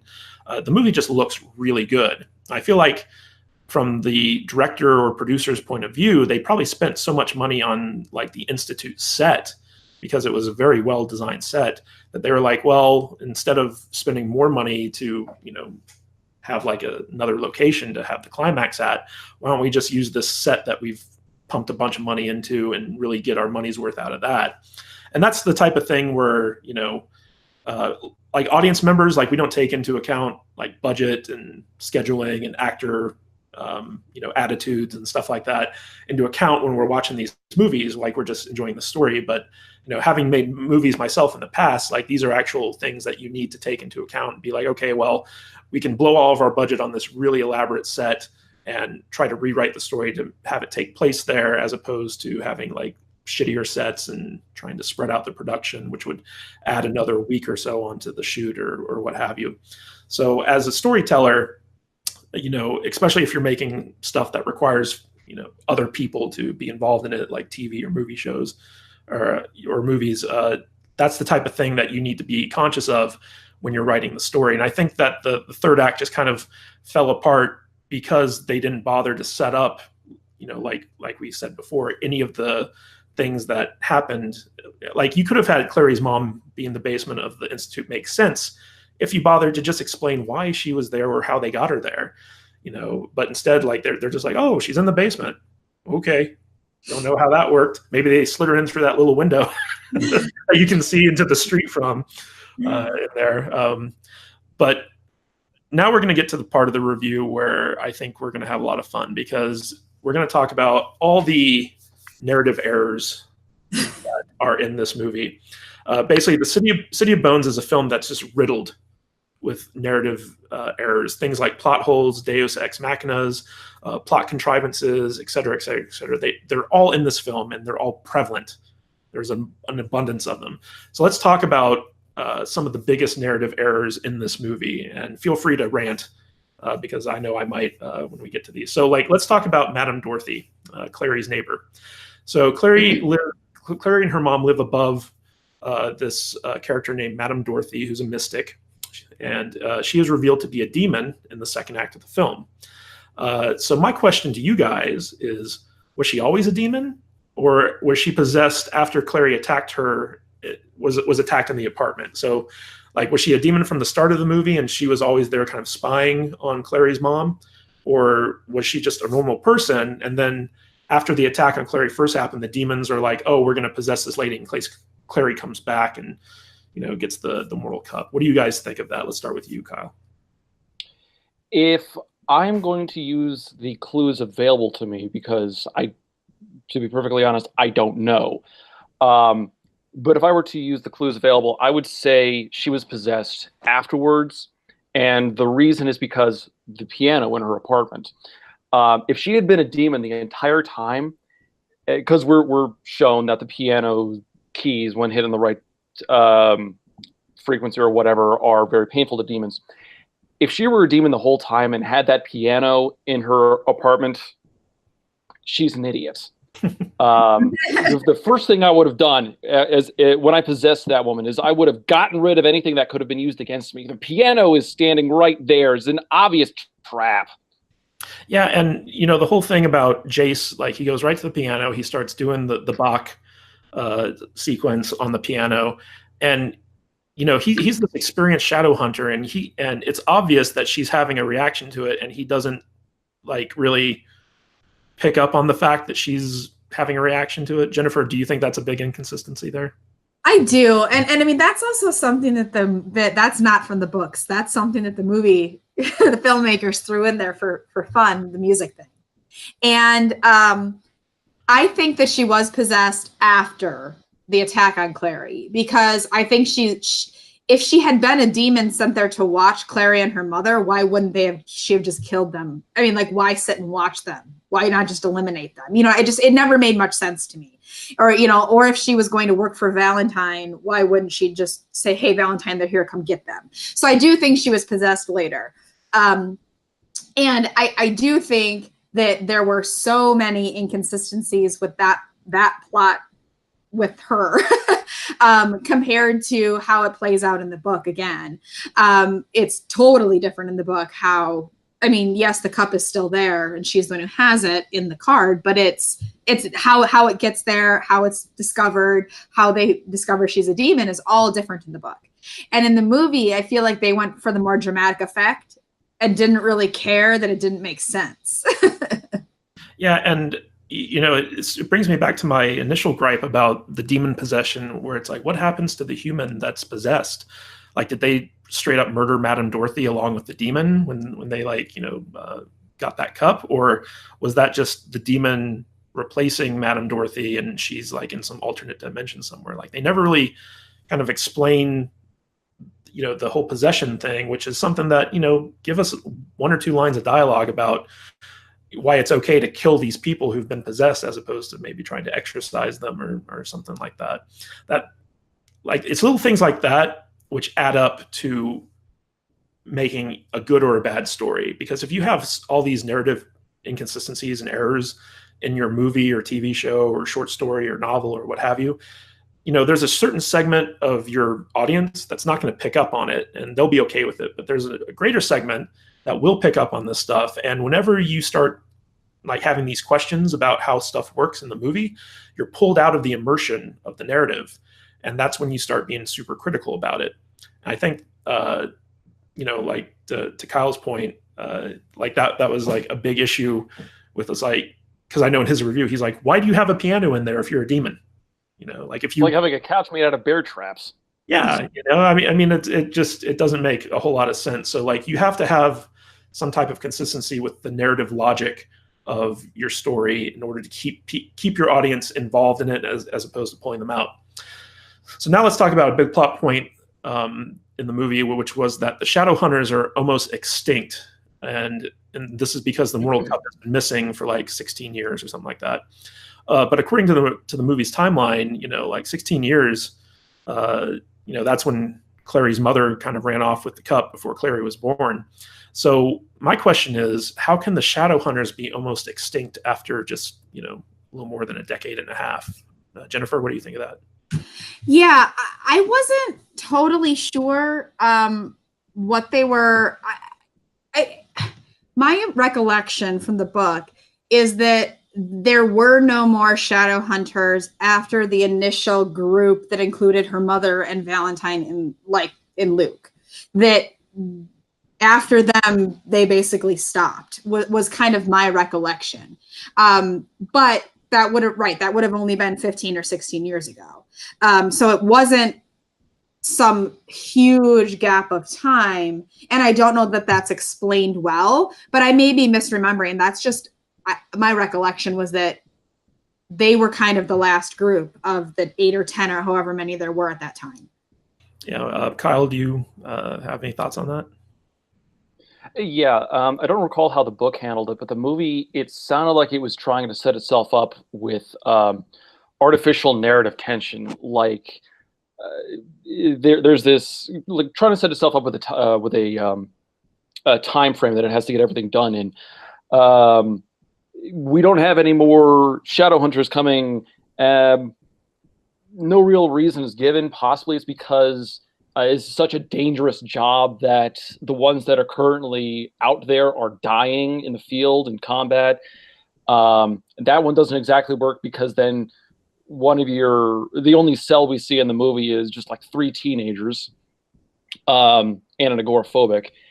And I don't know, the movie was trying to set itself up, I felt, to try to push the audience like, oh, we've got to find the Mortal Cup, and if they don't find it in time, it's going to be bad.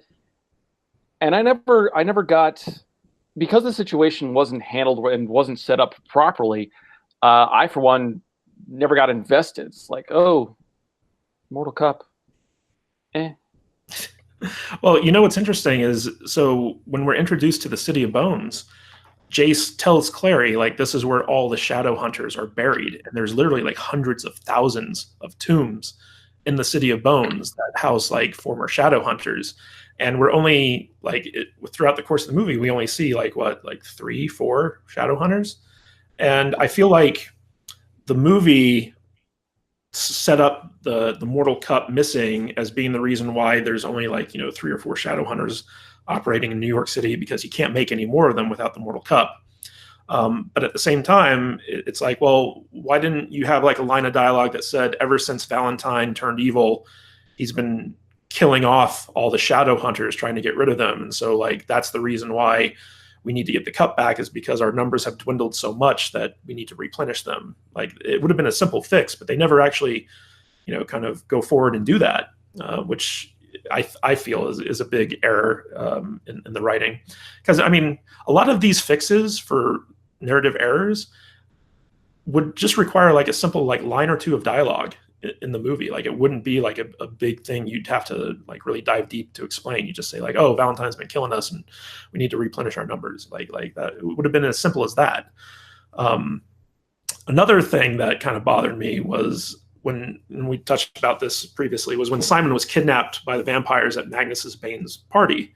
And I know that, even though the movie doesn't spoil it like the brother-sister twist, it's pretty obvious that Simon's going to become a vampire, okay? Because like, he had the bite mark on his neck, and Clary doesn't even tell him about it. She just sees it. She's like, oh, he got bitten by a vampire. Oh, well, type thing. But when Simon was kidnapped by vampires, I want to know, how did the vampires know who Clary and Simon were to hatch the plot to kidnap Clary's best friend and draw her to them on their home turf? And my other question is, Isabel was like right next to Simon when he was roofied with the vampire roofie. And like, she was like, don't drink that. She slaps it out of his hand.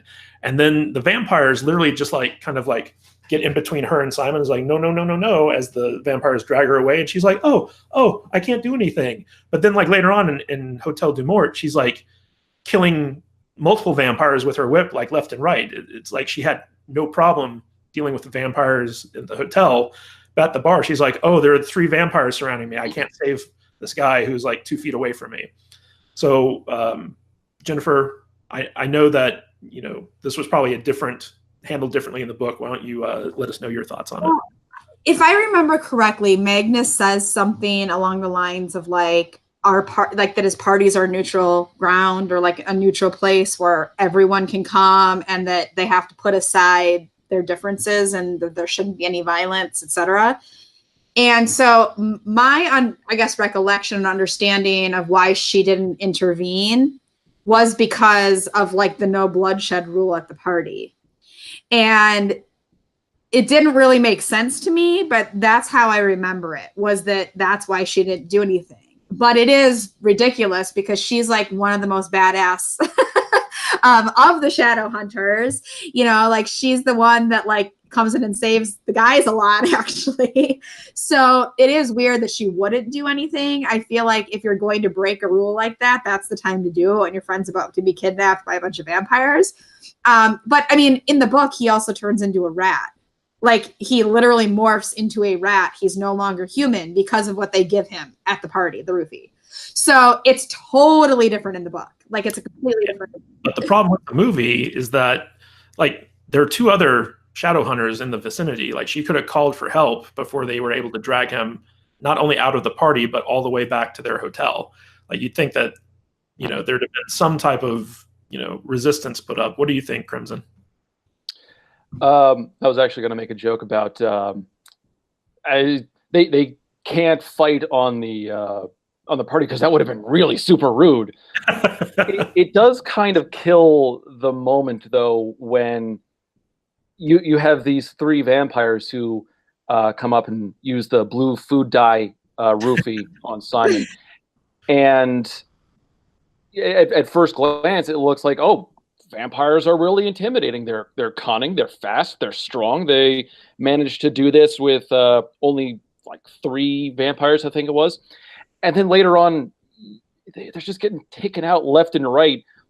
Clary manages to take one, and she has no combat experience. I'm pretty sure I could go in there and take out most of the vampires. Well, she's got plot armor, though, so. You're right, and I unfortunately am devoid of plot armor. There was no narrative weight to it, which I think was the biggest mistake from the hotel scenes. Like, obviously, vampires, who cares? Like, throw a single Molotov, you'll take out all of them. Yeah, I feel like this is indicative of a big problem in modern movies, where it's a plot contrivance to say, like, oh, we got to get this character to this location, so we're just going to do it in the laziest way possible. Like, they could have set this up so much better. Like, maybe the vampires ambushed them as they were leaving the party, and they got away with Simon, and the Shadowhunters chased them to Hotel du Mort, and before going in there, Jace is like, hey, we can't go in there unarmed. We have to go to the church and suit up.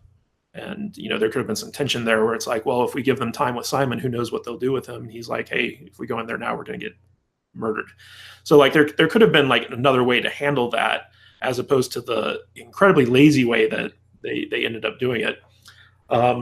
So we talked about the vampires. Let's talk about the werewolves. I want to know, why were the werewolves so intent on not transforming within the Institute and upholding the Accords, which are never really fully explained, by the way, when they are not only invited to help by the remaining Shadowhunters, but the fate of the whole world is at stake? So, like, to Crimson's point about them not wanting to spend money on a new set, I think it was they didn't want to spend money on the effects to turn people into werewolves. But from a storytelling point of view, logically, Jace should have just been like, guys, the Accords are suspended right now. Turn into werewolves and fight these demons with us, instead of getting slaughtered by them. Jennifer, what do you think about that?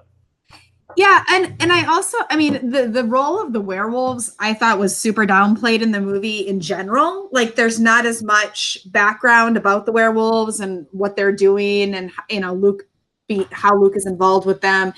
And so I think that in that scene,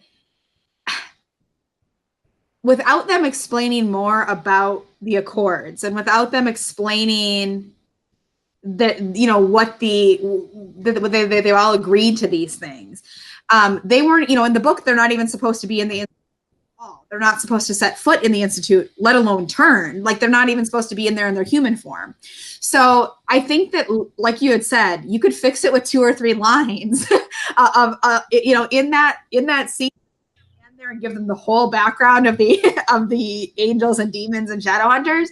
They could say, and then we had these Accords, and there were the wolves, and there were, and they could have gone into that explanation, and it would have made more sense, because I don't think there's any reason for them to have been so intent on not breaking the Accords when they've already done all this other stuff. Yeah. What do you think about that, Kyle? Let's see. Why did the werewolves not want to break the Accords? 'Cause they dumb. There's something to be said about budget, not wanting to use too many special effects to transform them, but narratively it doesn't work at all. It makes no sense, because Luke goes in there with these big tough looking guys.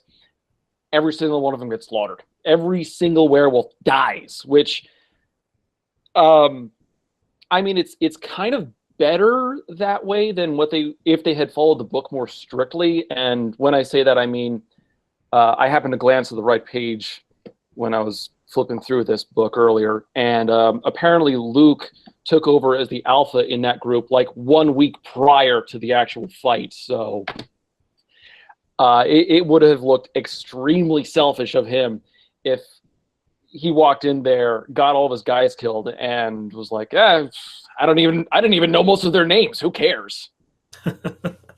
Yeah, I think that the issue with that was probably like the filmmakers were like, we don't have the budget to do CGI demons and CGI werewolves.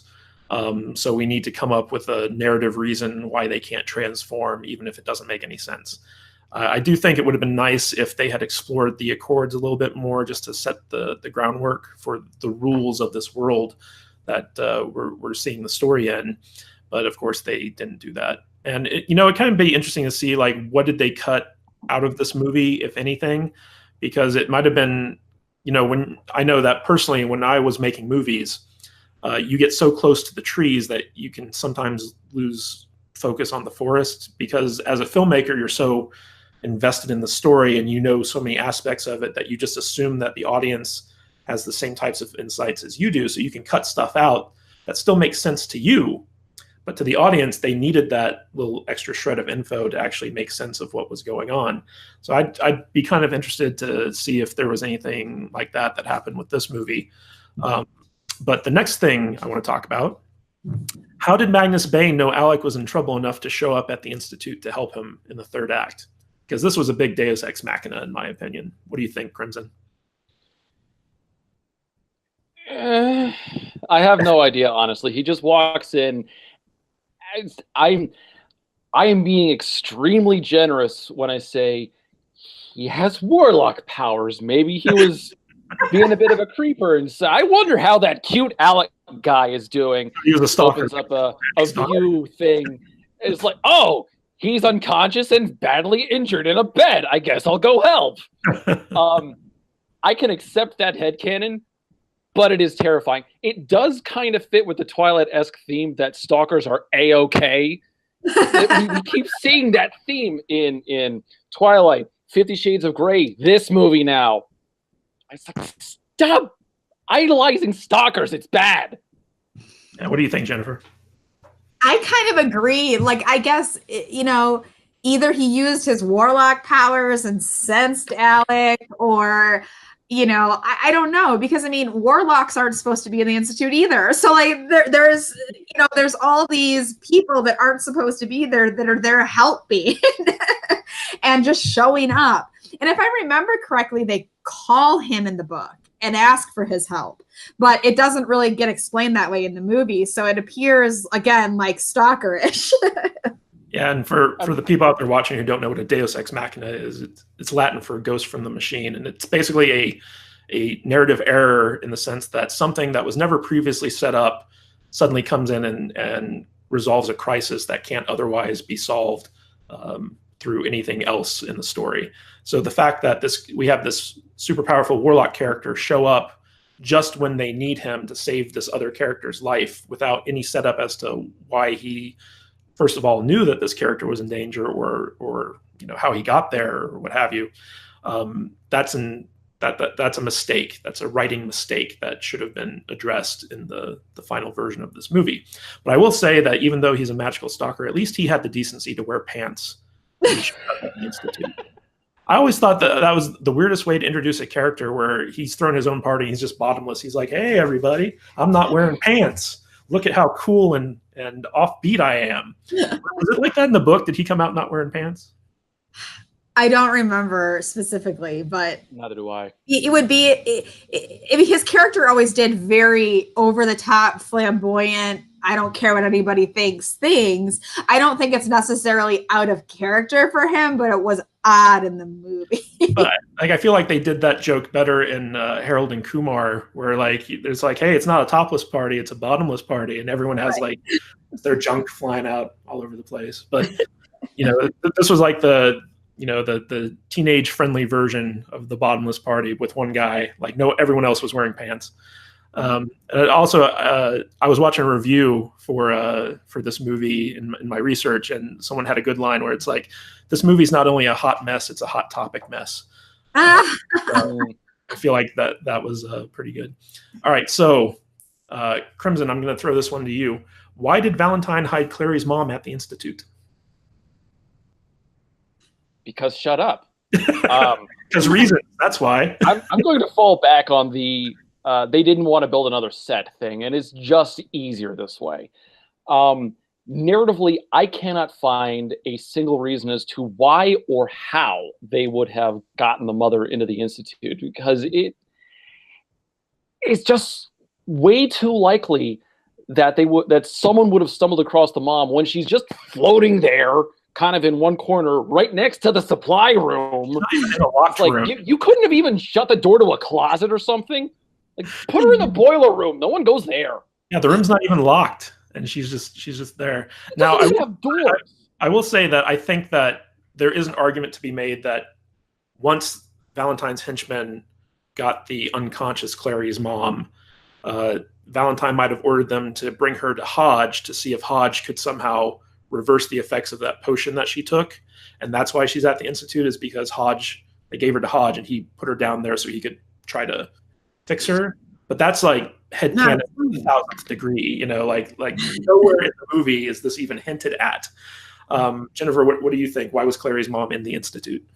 I literally have no idea. I mean, I agree with your idea. I think that would have been a reasonable explanation for why she was there. And maybe Hodge put some sort of cloaking thing on her so that none of the other shadow hunters could see her or sense her, even if she was there, etc. But it's never explained. And I remember being like, well, how are his henchmen getting into the Institute without them knowing? They literally know when something's within 100 yards of the Institute, but they don't know these people are in it. It was a big problem for me in the movie. All right. So there was a scene in this movie when I told you guys I went and saw it in the theater when it first came out. There's a scene in this movie where I literally got up out of my seat and had to leave the theater for a few minutes because I was nerd raging so hard. Like my brain was just going apoplectic. And the only way I could keep from screaming at the screen in the theater and disrupting all the other people was to get up and walk out and pace around for a little bit before I went back in. And this is the scene where Clary uses her super rune that she draws in her hand to freeze all the demons. And the thing that just triggered me so hard when I was watching this is, so like she holds out her hand, she freezes all the demons. Everyone's like, whoa, the demons are all frozen. And then they start like slowly creeping between the demons as the demons are like kind of still in slow motion part. And I'm like, why aren't you killing them? You have the demon slaying swords. They're frozen. You just start hacking away at them as you move. You don't need to creep through them trying to get to the exit. And then the minute that rune wears off, all the demons start attacking them again. I was like, you could have just killed them right there. Why didn't you? So my question to you guys is, why didn't they? Crimson? It would have been rude. No unnecessary bloodshed. I agree with you. It doesn't make any sense because, I mean, they're willing to kill demons that are in the forms of little old lady neighbors. They're willing to kill demons that are in the form of cops. They're willing to kill demons that are in the form of children. But when there's demons like right in front of them and they're not fighting back, they're not willing to kill them. It doesn't make any sense. Yeah, I feel like this was a real Rian Johnson moment in this movie where, they're like, well, we still have to have the threat of these demons chasing these guys down the hallway. So we're just going to have them sneak by them as opposed to doing the logical thing, which is use your demon killing weapons and your demon killing skills to kill the defenseless demons while you have the upper hand. I honestly just, on any level, whether it be as a writer, as a director, as an audience member, as, like someone who would have been acting in that scene, why didn't anyone just say, why aren't we killing these guys?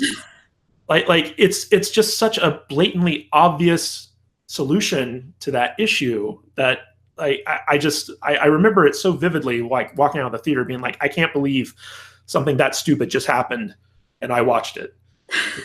It was so triggering. I'm even getting triggered right now. Trigger warning. I mean, it was terrible. I can't justify it at all. I mean, can you guys think of a good reason why? They wanted to create more. They wanted to create another ability for them to be in peril. So if they don't kill them, then they can unfreeze and come after them. I mean, they just wanted to create more peril, and they weren't thinking about how illogical it was. I mean, that's the only explanation. It's like every time they killed the demon, just another one just teleported in. So it's like if they killed all these guys, why not just have more demons just like kind of fly down in their bird form and morph into the demon form again? Like it would have been like, what was the point of that whole thing shooting into the sky if not to bring more demons into the movie? What do you think, Crimson? The whole thing could have been, again, budgetary, because ultimately what happens with not slaying the demons in that hallway is they finish off the rest of the werewolves, except for Luke. So I think they just didn't want to pay the other werewolves overtime and just get them killed.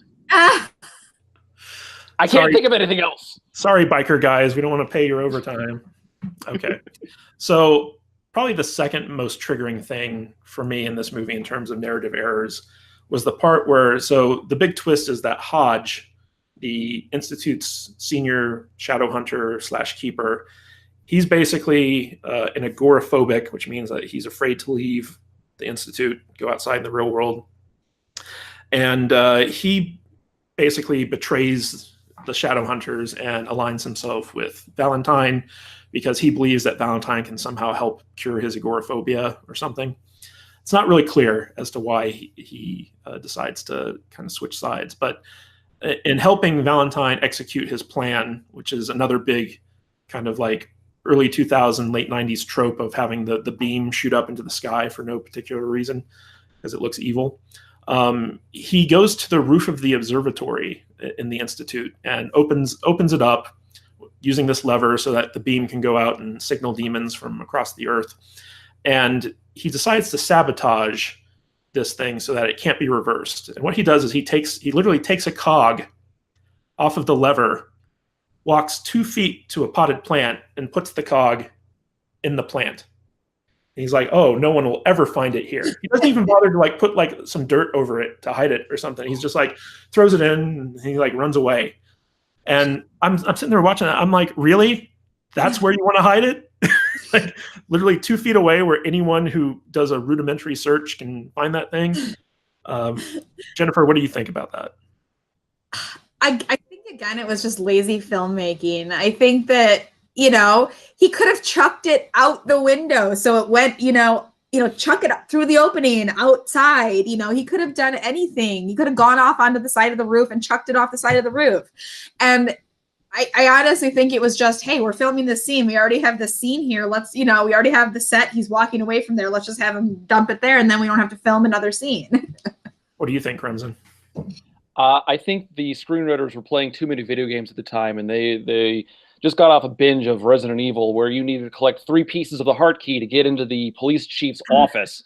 They just didn't know how to write it. No, they wrote themselves into a corner, plain and simple, I think. They wanted to have this setup, and they realized that if Hodge did do something logically, like throw the gear out of a window, it would have taken too long for them to get it back in place. So it was like, solution's 5 feet away, and he just comes up and undoes his betrayal because shut up. Well, I think that, a simple solution to this would have just been have Hodge keep the cog with him as he like leaves and goes hide. Because like basically like after he sets all this up, he goes and he hides, and then he has a change of heart and he comes back and he helps the shadow hunters like stop the demon beam and stuff like that. But like it would have made more sense for him to just keep it on him because he was conflicted and he was like, okay, I made a mistake. I'm going to go reverse it, as opposed to trying to hide it, because that would have meant that, okay, he knows that they're never going to find it to fix the issue. So he has to personally invest himself in, this situation in order to reverse it. And that's part of his redemption arc. But the fact that like he just showed up and he's like, oh, well, I know where I hid it. It's like right there. It reeks of lazy writing. And I'm actually surprised at how lazy the entire third act of this movie is. Because if you think about it, everything is so contrived and there's so many like plot conveniences in it that it almost feels like it was ad-libbed completely. And they had to figure out how to put it together in the editing room to have it make sense. Like, you guys agree? Yeah. Yeah, and I think that the third act is obviously where it strays the most from the book. So I think it's where the writers had to really use their own ideas and their own, they weren't using the source material anymore. So all of a sudden they had to come up with their own ideas and they were shit at it. Yeah, I actually looked up the screenwriter for this movie, and like she's done nothing else. Like this was like her first and last movie. And I was like, well, that makes sense considering the quality of the writing of the movie. And I feel like it's the same issue that the Game of Thrones series is going up against, where once they ran out of source material or decided to diverge from the source material, their own original talent just falls very far short from the talent of the person who wrote the source material. So now, ultimately, let's wrap this up because we've been going for quite a while now. Ultimately, why do you think audiences rejected City of Bones as a movie, forcing Screen Gems to abandon their plans for adapting other books to the screen? Kyle, why do you think audiences ultimately rejected City of Bones, and why do you think Screen Gems decided not to press it? Ultimately, I think it comes down to incorrect focus. The studio put too much energy into the visuals of the movie, and there was just about no depth in the characters, no depth in the universe, no depth in the plot. The props look good, the set pieces look good, the special effects for the most part are decent enough, but nothing else really works to make it stand out. I can't tell you that much about the characters or about the universe just going off of the movie.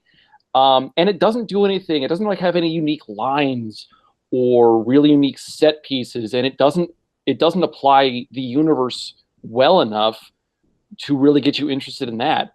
So audiences ultimately had nothing to really attach to. Yeah. Now, Jennifer, why do you think audiences ultimately rejected the movie? And there was an announced sequel planned, but then Screen Gems was like, well, this one barely made its money back. Why don't we walk back on that one? Yeah. Why do you think they made it? Yeah, I agree with everything Kyle said. I think it was a failure. Well, from my perspective, it was a failure to use the source material properly. And because of that, there was no connection to the characters. There was no connection to the universe because it was so sporadic. Information about the universe was so sporadically dropped in. And, I didn't buy the relationship between Clary and Jace. There was no chemistry. If I had, I might have bought it more as just a cheesy YA romance movie, but there wasn't even any romance because they were so awkward together. I thought it was a very visually appealing movie. I liked the sets. I liked how they did the instruments and their weapons. I liked how the runes looked. I thought it was a visually good movie. But they didn't stick close enough to the source material, and didn't, in places they had to alter it, they didn't do it in the right way to still keep the people who loved the books engaged with it. When it's that different and you lack the chemistry of the characters and you lack things like that, you're going to piss off everybody who are your core demographic, who are the people who would be going to every single movie and buying it on Blu-ray and buying the special edition Blu-ray and buying it on 4K. And if you can target and have some of the book readers, take a look at something like that before you produce it, I think that you can get a better idea. I mean, as an author, I would never publish a book without having beta readers read it first and have them review it, have them look at it and say, this is what we like, this is what we don't like. I think when you're adapting a movie like a book like this into a movie, having people who actually have read the book and who like the book and who are super fans see the early script before you even start filming could be beneficial, because they would have said hell no, hell no, hell no to certain things that maybe could have given them a chance to correct it. And I feel like they either didn't do that, or they did it and didn't care because of budgetary reasons or whatever. So I feel like they really missed the mark. And as I mentioned earlier, if you check out the Shadowhunters television show on CW, it's like night and day difference between that and the movie. It is so well done on the CW, and they diverted pretty significantly from the books in a couple of places in the show. So there is, they're still not exactly like the book, but you actually like the characters. You actually care about the characters in the show. You actually follow the progression of the relationship between the characters. It's not all dumped on you. So I think it can be done well. Does it take a show to do it? Maybe. Or does it take a longer movie? Maybe. Or maybe it just takes a better script. I don't know. Yeah, it's interesting. I tried watching the show with my girlfriend, who's a big fan of those types of shows. And it's actually on Freeform Network. It's not on Freeform. Yeah, sorry. Yeah. Don't mean to correct you because you're way smarter than I am. But no, I'm old, and I remember it when it was the CW before it became Freeform. ABC Family before it became Freeform. CW is still in existence. So my TV knowledge is way more than yours, Miss Fancy Pants. But like me and my girlfriend tried to watch the Shadowhunters series on Freeform, and I think we got 3 episodes in before we just couldn't take it anymore because like it was in my opinion just as bad, if not worse, than the movie in terms of characters and writing and dialogue, and the production value was like way cheap and stuff like that. So I had a really hard time getting into it. I couldn't make it past the 3rd episode.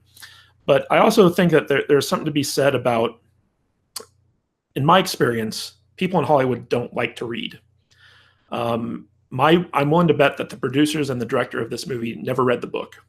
Probably the only person who read the book was the screenwriter, and she probably just skimmed through it to figure out what scenes had to be adapted to make the movie. Like I literally had an experience where I met a very well-known actor, someone who's instantly recognizable, and I tried to give him a copy of my book, and he looked down at it and he said, "Is that a book?" And I was like, "Yeah." He's like, "I don't even read the scripts for the movies I'm in." Like, this is the type of mentality that people in Hollywood deal with, and this is often one of the reasons why you have movies disrespecting the source material, like the Percy Jackson travesty and like all this other stuff. Yeah.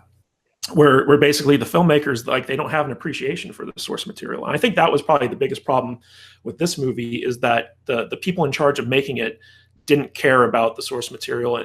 They just knew it had a built-in fan base. So as long as they had the title on the movie, they knew people were going to show up and they were going to try and make more money than it cost to make the movie. But if you're going to be launching a proposed franchise like Scream Gems wanted to do with this, because they wanted some of that sweet Twilight and Hunger Games money, they could have probably like succeeded in making a good movie that audiences responded to and fans of the books really loved, and made like a series of movies based off of these books. But they just didn't care. Like, it was obvious that the people who made this movie didn't care about the story. And I think that's one of the biggest crimes in Hollywood nowadays, is like you have a lot of people who just don't care about story. They're all about the visuals. They're all about the actors' salaries, or like who's having sex with who's dating who, stuff like that. And the story kind of gets lost in the shuffle there. And I think that was a big problem with this movie, is the story was just a mess. And if you have a good story and everything else, like the visuals aren't all that great or the acting's not that great or whatever, having a good story forgives a lot of mistakes. And a lot of people need to learn that, I think, especially in Hollywood, in the sense that if you focus on the story, everything else you have a little bit of leeway with. So guys, thank you so much for spending the last couple hours talking about such a terrible movie with me. I really appreciate your insights. Jennifer, why don't you tell people a little bit about yourself and where they can find out more about you? Sure. So I am an author. I don't give out my pen name, and that's just for my own personal protection. I'm an attorney, so I cannot publish under my legal name. But I also run Twitching Pen Editing, and I'm on Facebook, or my website is www.twitchingpen.com. I do everything from developmental edits all the way down to proofreading. I also do legal consults for books. If you have a book that has a courtroom scene, or a character who's an attorney, or a character who gets arrested, and it plays a role in your story, and you want me to read your manuscript and ensure that it's accurate and make suggestions on how to change scenes and make them more accurate, I do that as well. So you can check me out on my website, and I'm always available to chat. I'm pretty much online all day. So you can also look me up on Facebook. Twitching Pen Editing is the Facebook page. And I will say Jennifer is a very skilled developmental editor. And for those of you who don't know what that is, she's basically the person who tells you your story sucks and you need to change it. You pay her an enormous amount of money to have her tell them their story sucks and they need to change stuff. Because as writers, like, we do get kind of too close to our own stories, and we need someone who actually understands, like, you know, plot structure and characterization and narrative stuff, like Jennifer, to kind of come in and take a look with fresh eyes and say, like, look, like, here's a problem, here's a problem, here's a problem. You need to fix this, and this is how you should fix it. And you know, as a writer, you can't be so egotistical to think, oh, this is my vision, and I'm going to do it perfect the first time around. You know, and Jennifer really excels at that. And if you're looking for an editor for your own stories or whatever, I highly recommend that you check her out. And now going over to Kyle, aka Krimson Rogue. I have been a fan of this guy's YouTube channel for a long time. I absolutely love the video. I even love the cheesy sketches that he does. And trust me, they are pretty cheesy. Kyle, you might want to get Jennifer to take a look at the script before you shoot them. But he has such great insights, not only into like stories, but also into adaptations, because he looks at the books and then he compares them to the movies, and he has just so many great, fantastic insights. I highly recommend that you check out his channel, Krimson Rogue Reviews, and that you subscribe to him. And I was very excited to get him to agree to come onto my Piddly Dink podcast and share his insights with us. Kyle, why don't you tell us what you're working on, because you're also a writer, and also how people can find out more about you. As far as finding out more about me, like you said, I'm mostly on YouTube. On the channel's name is actually Krimson Rogue, but if you look up "The Book Was Better," you'll find me. I'm also on Twitter at Krimson Rogue. Krimson is spelled with a K. I'm also on Facebook. We have a Discord server. The links for all that are in most of my videos. Current projects. I'm spending a good amount of my time on YouTube these days, between these new long form book reviews that we're doing, where I'll sit down, I'll read a bad book, and I'll sit down for more than an hour and explain why it sucks. He reads it so you don't have to.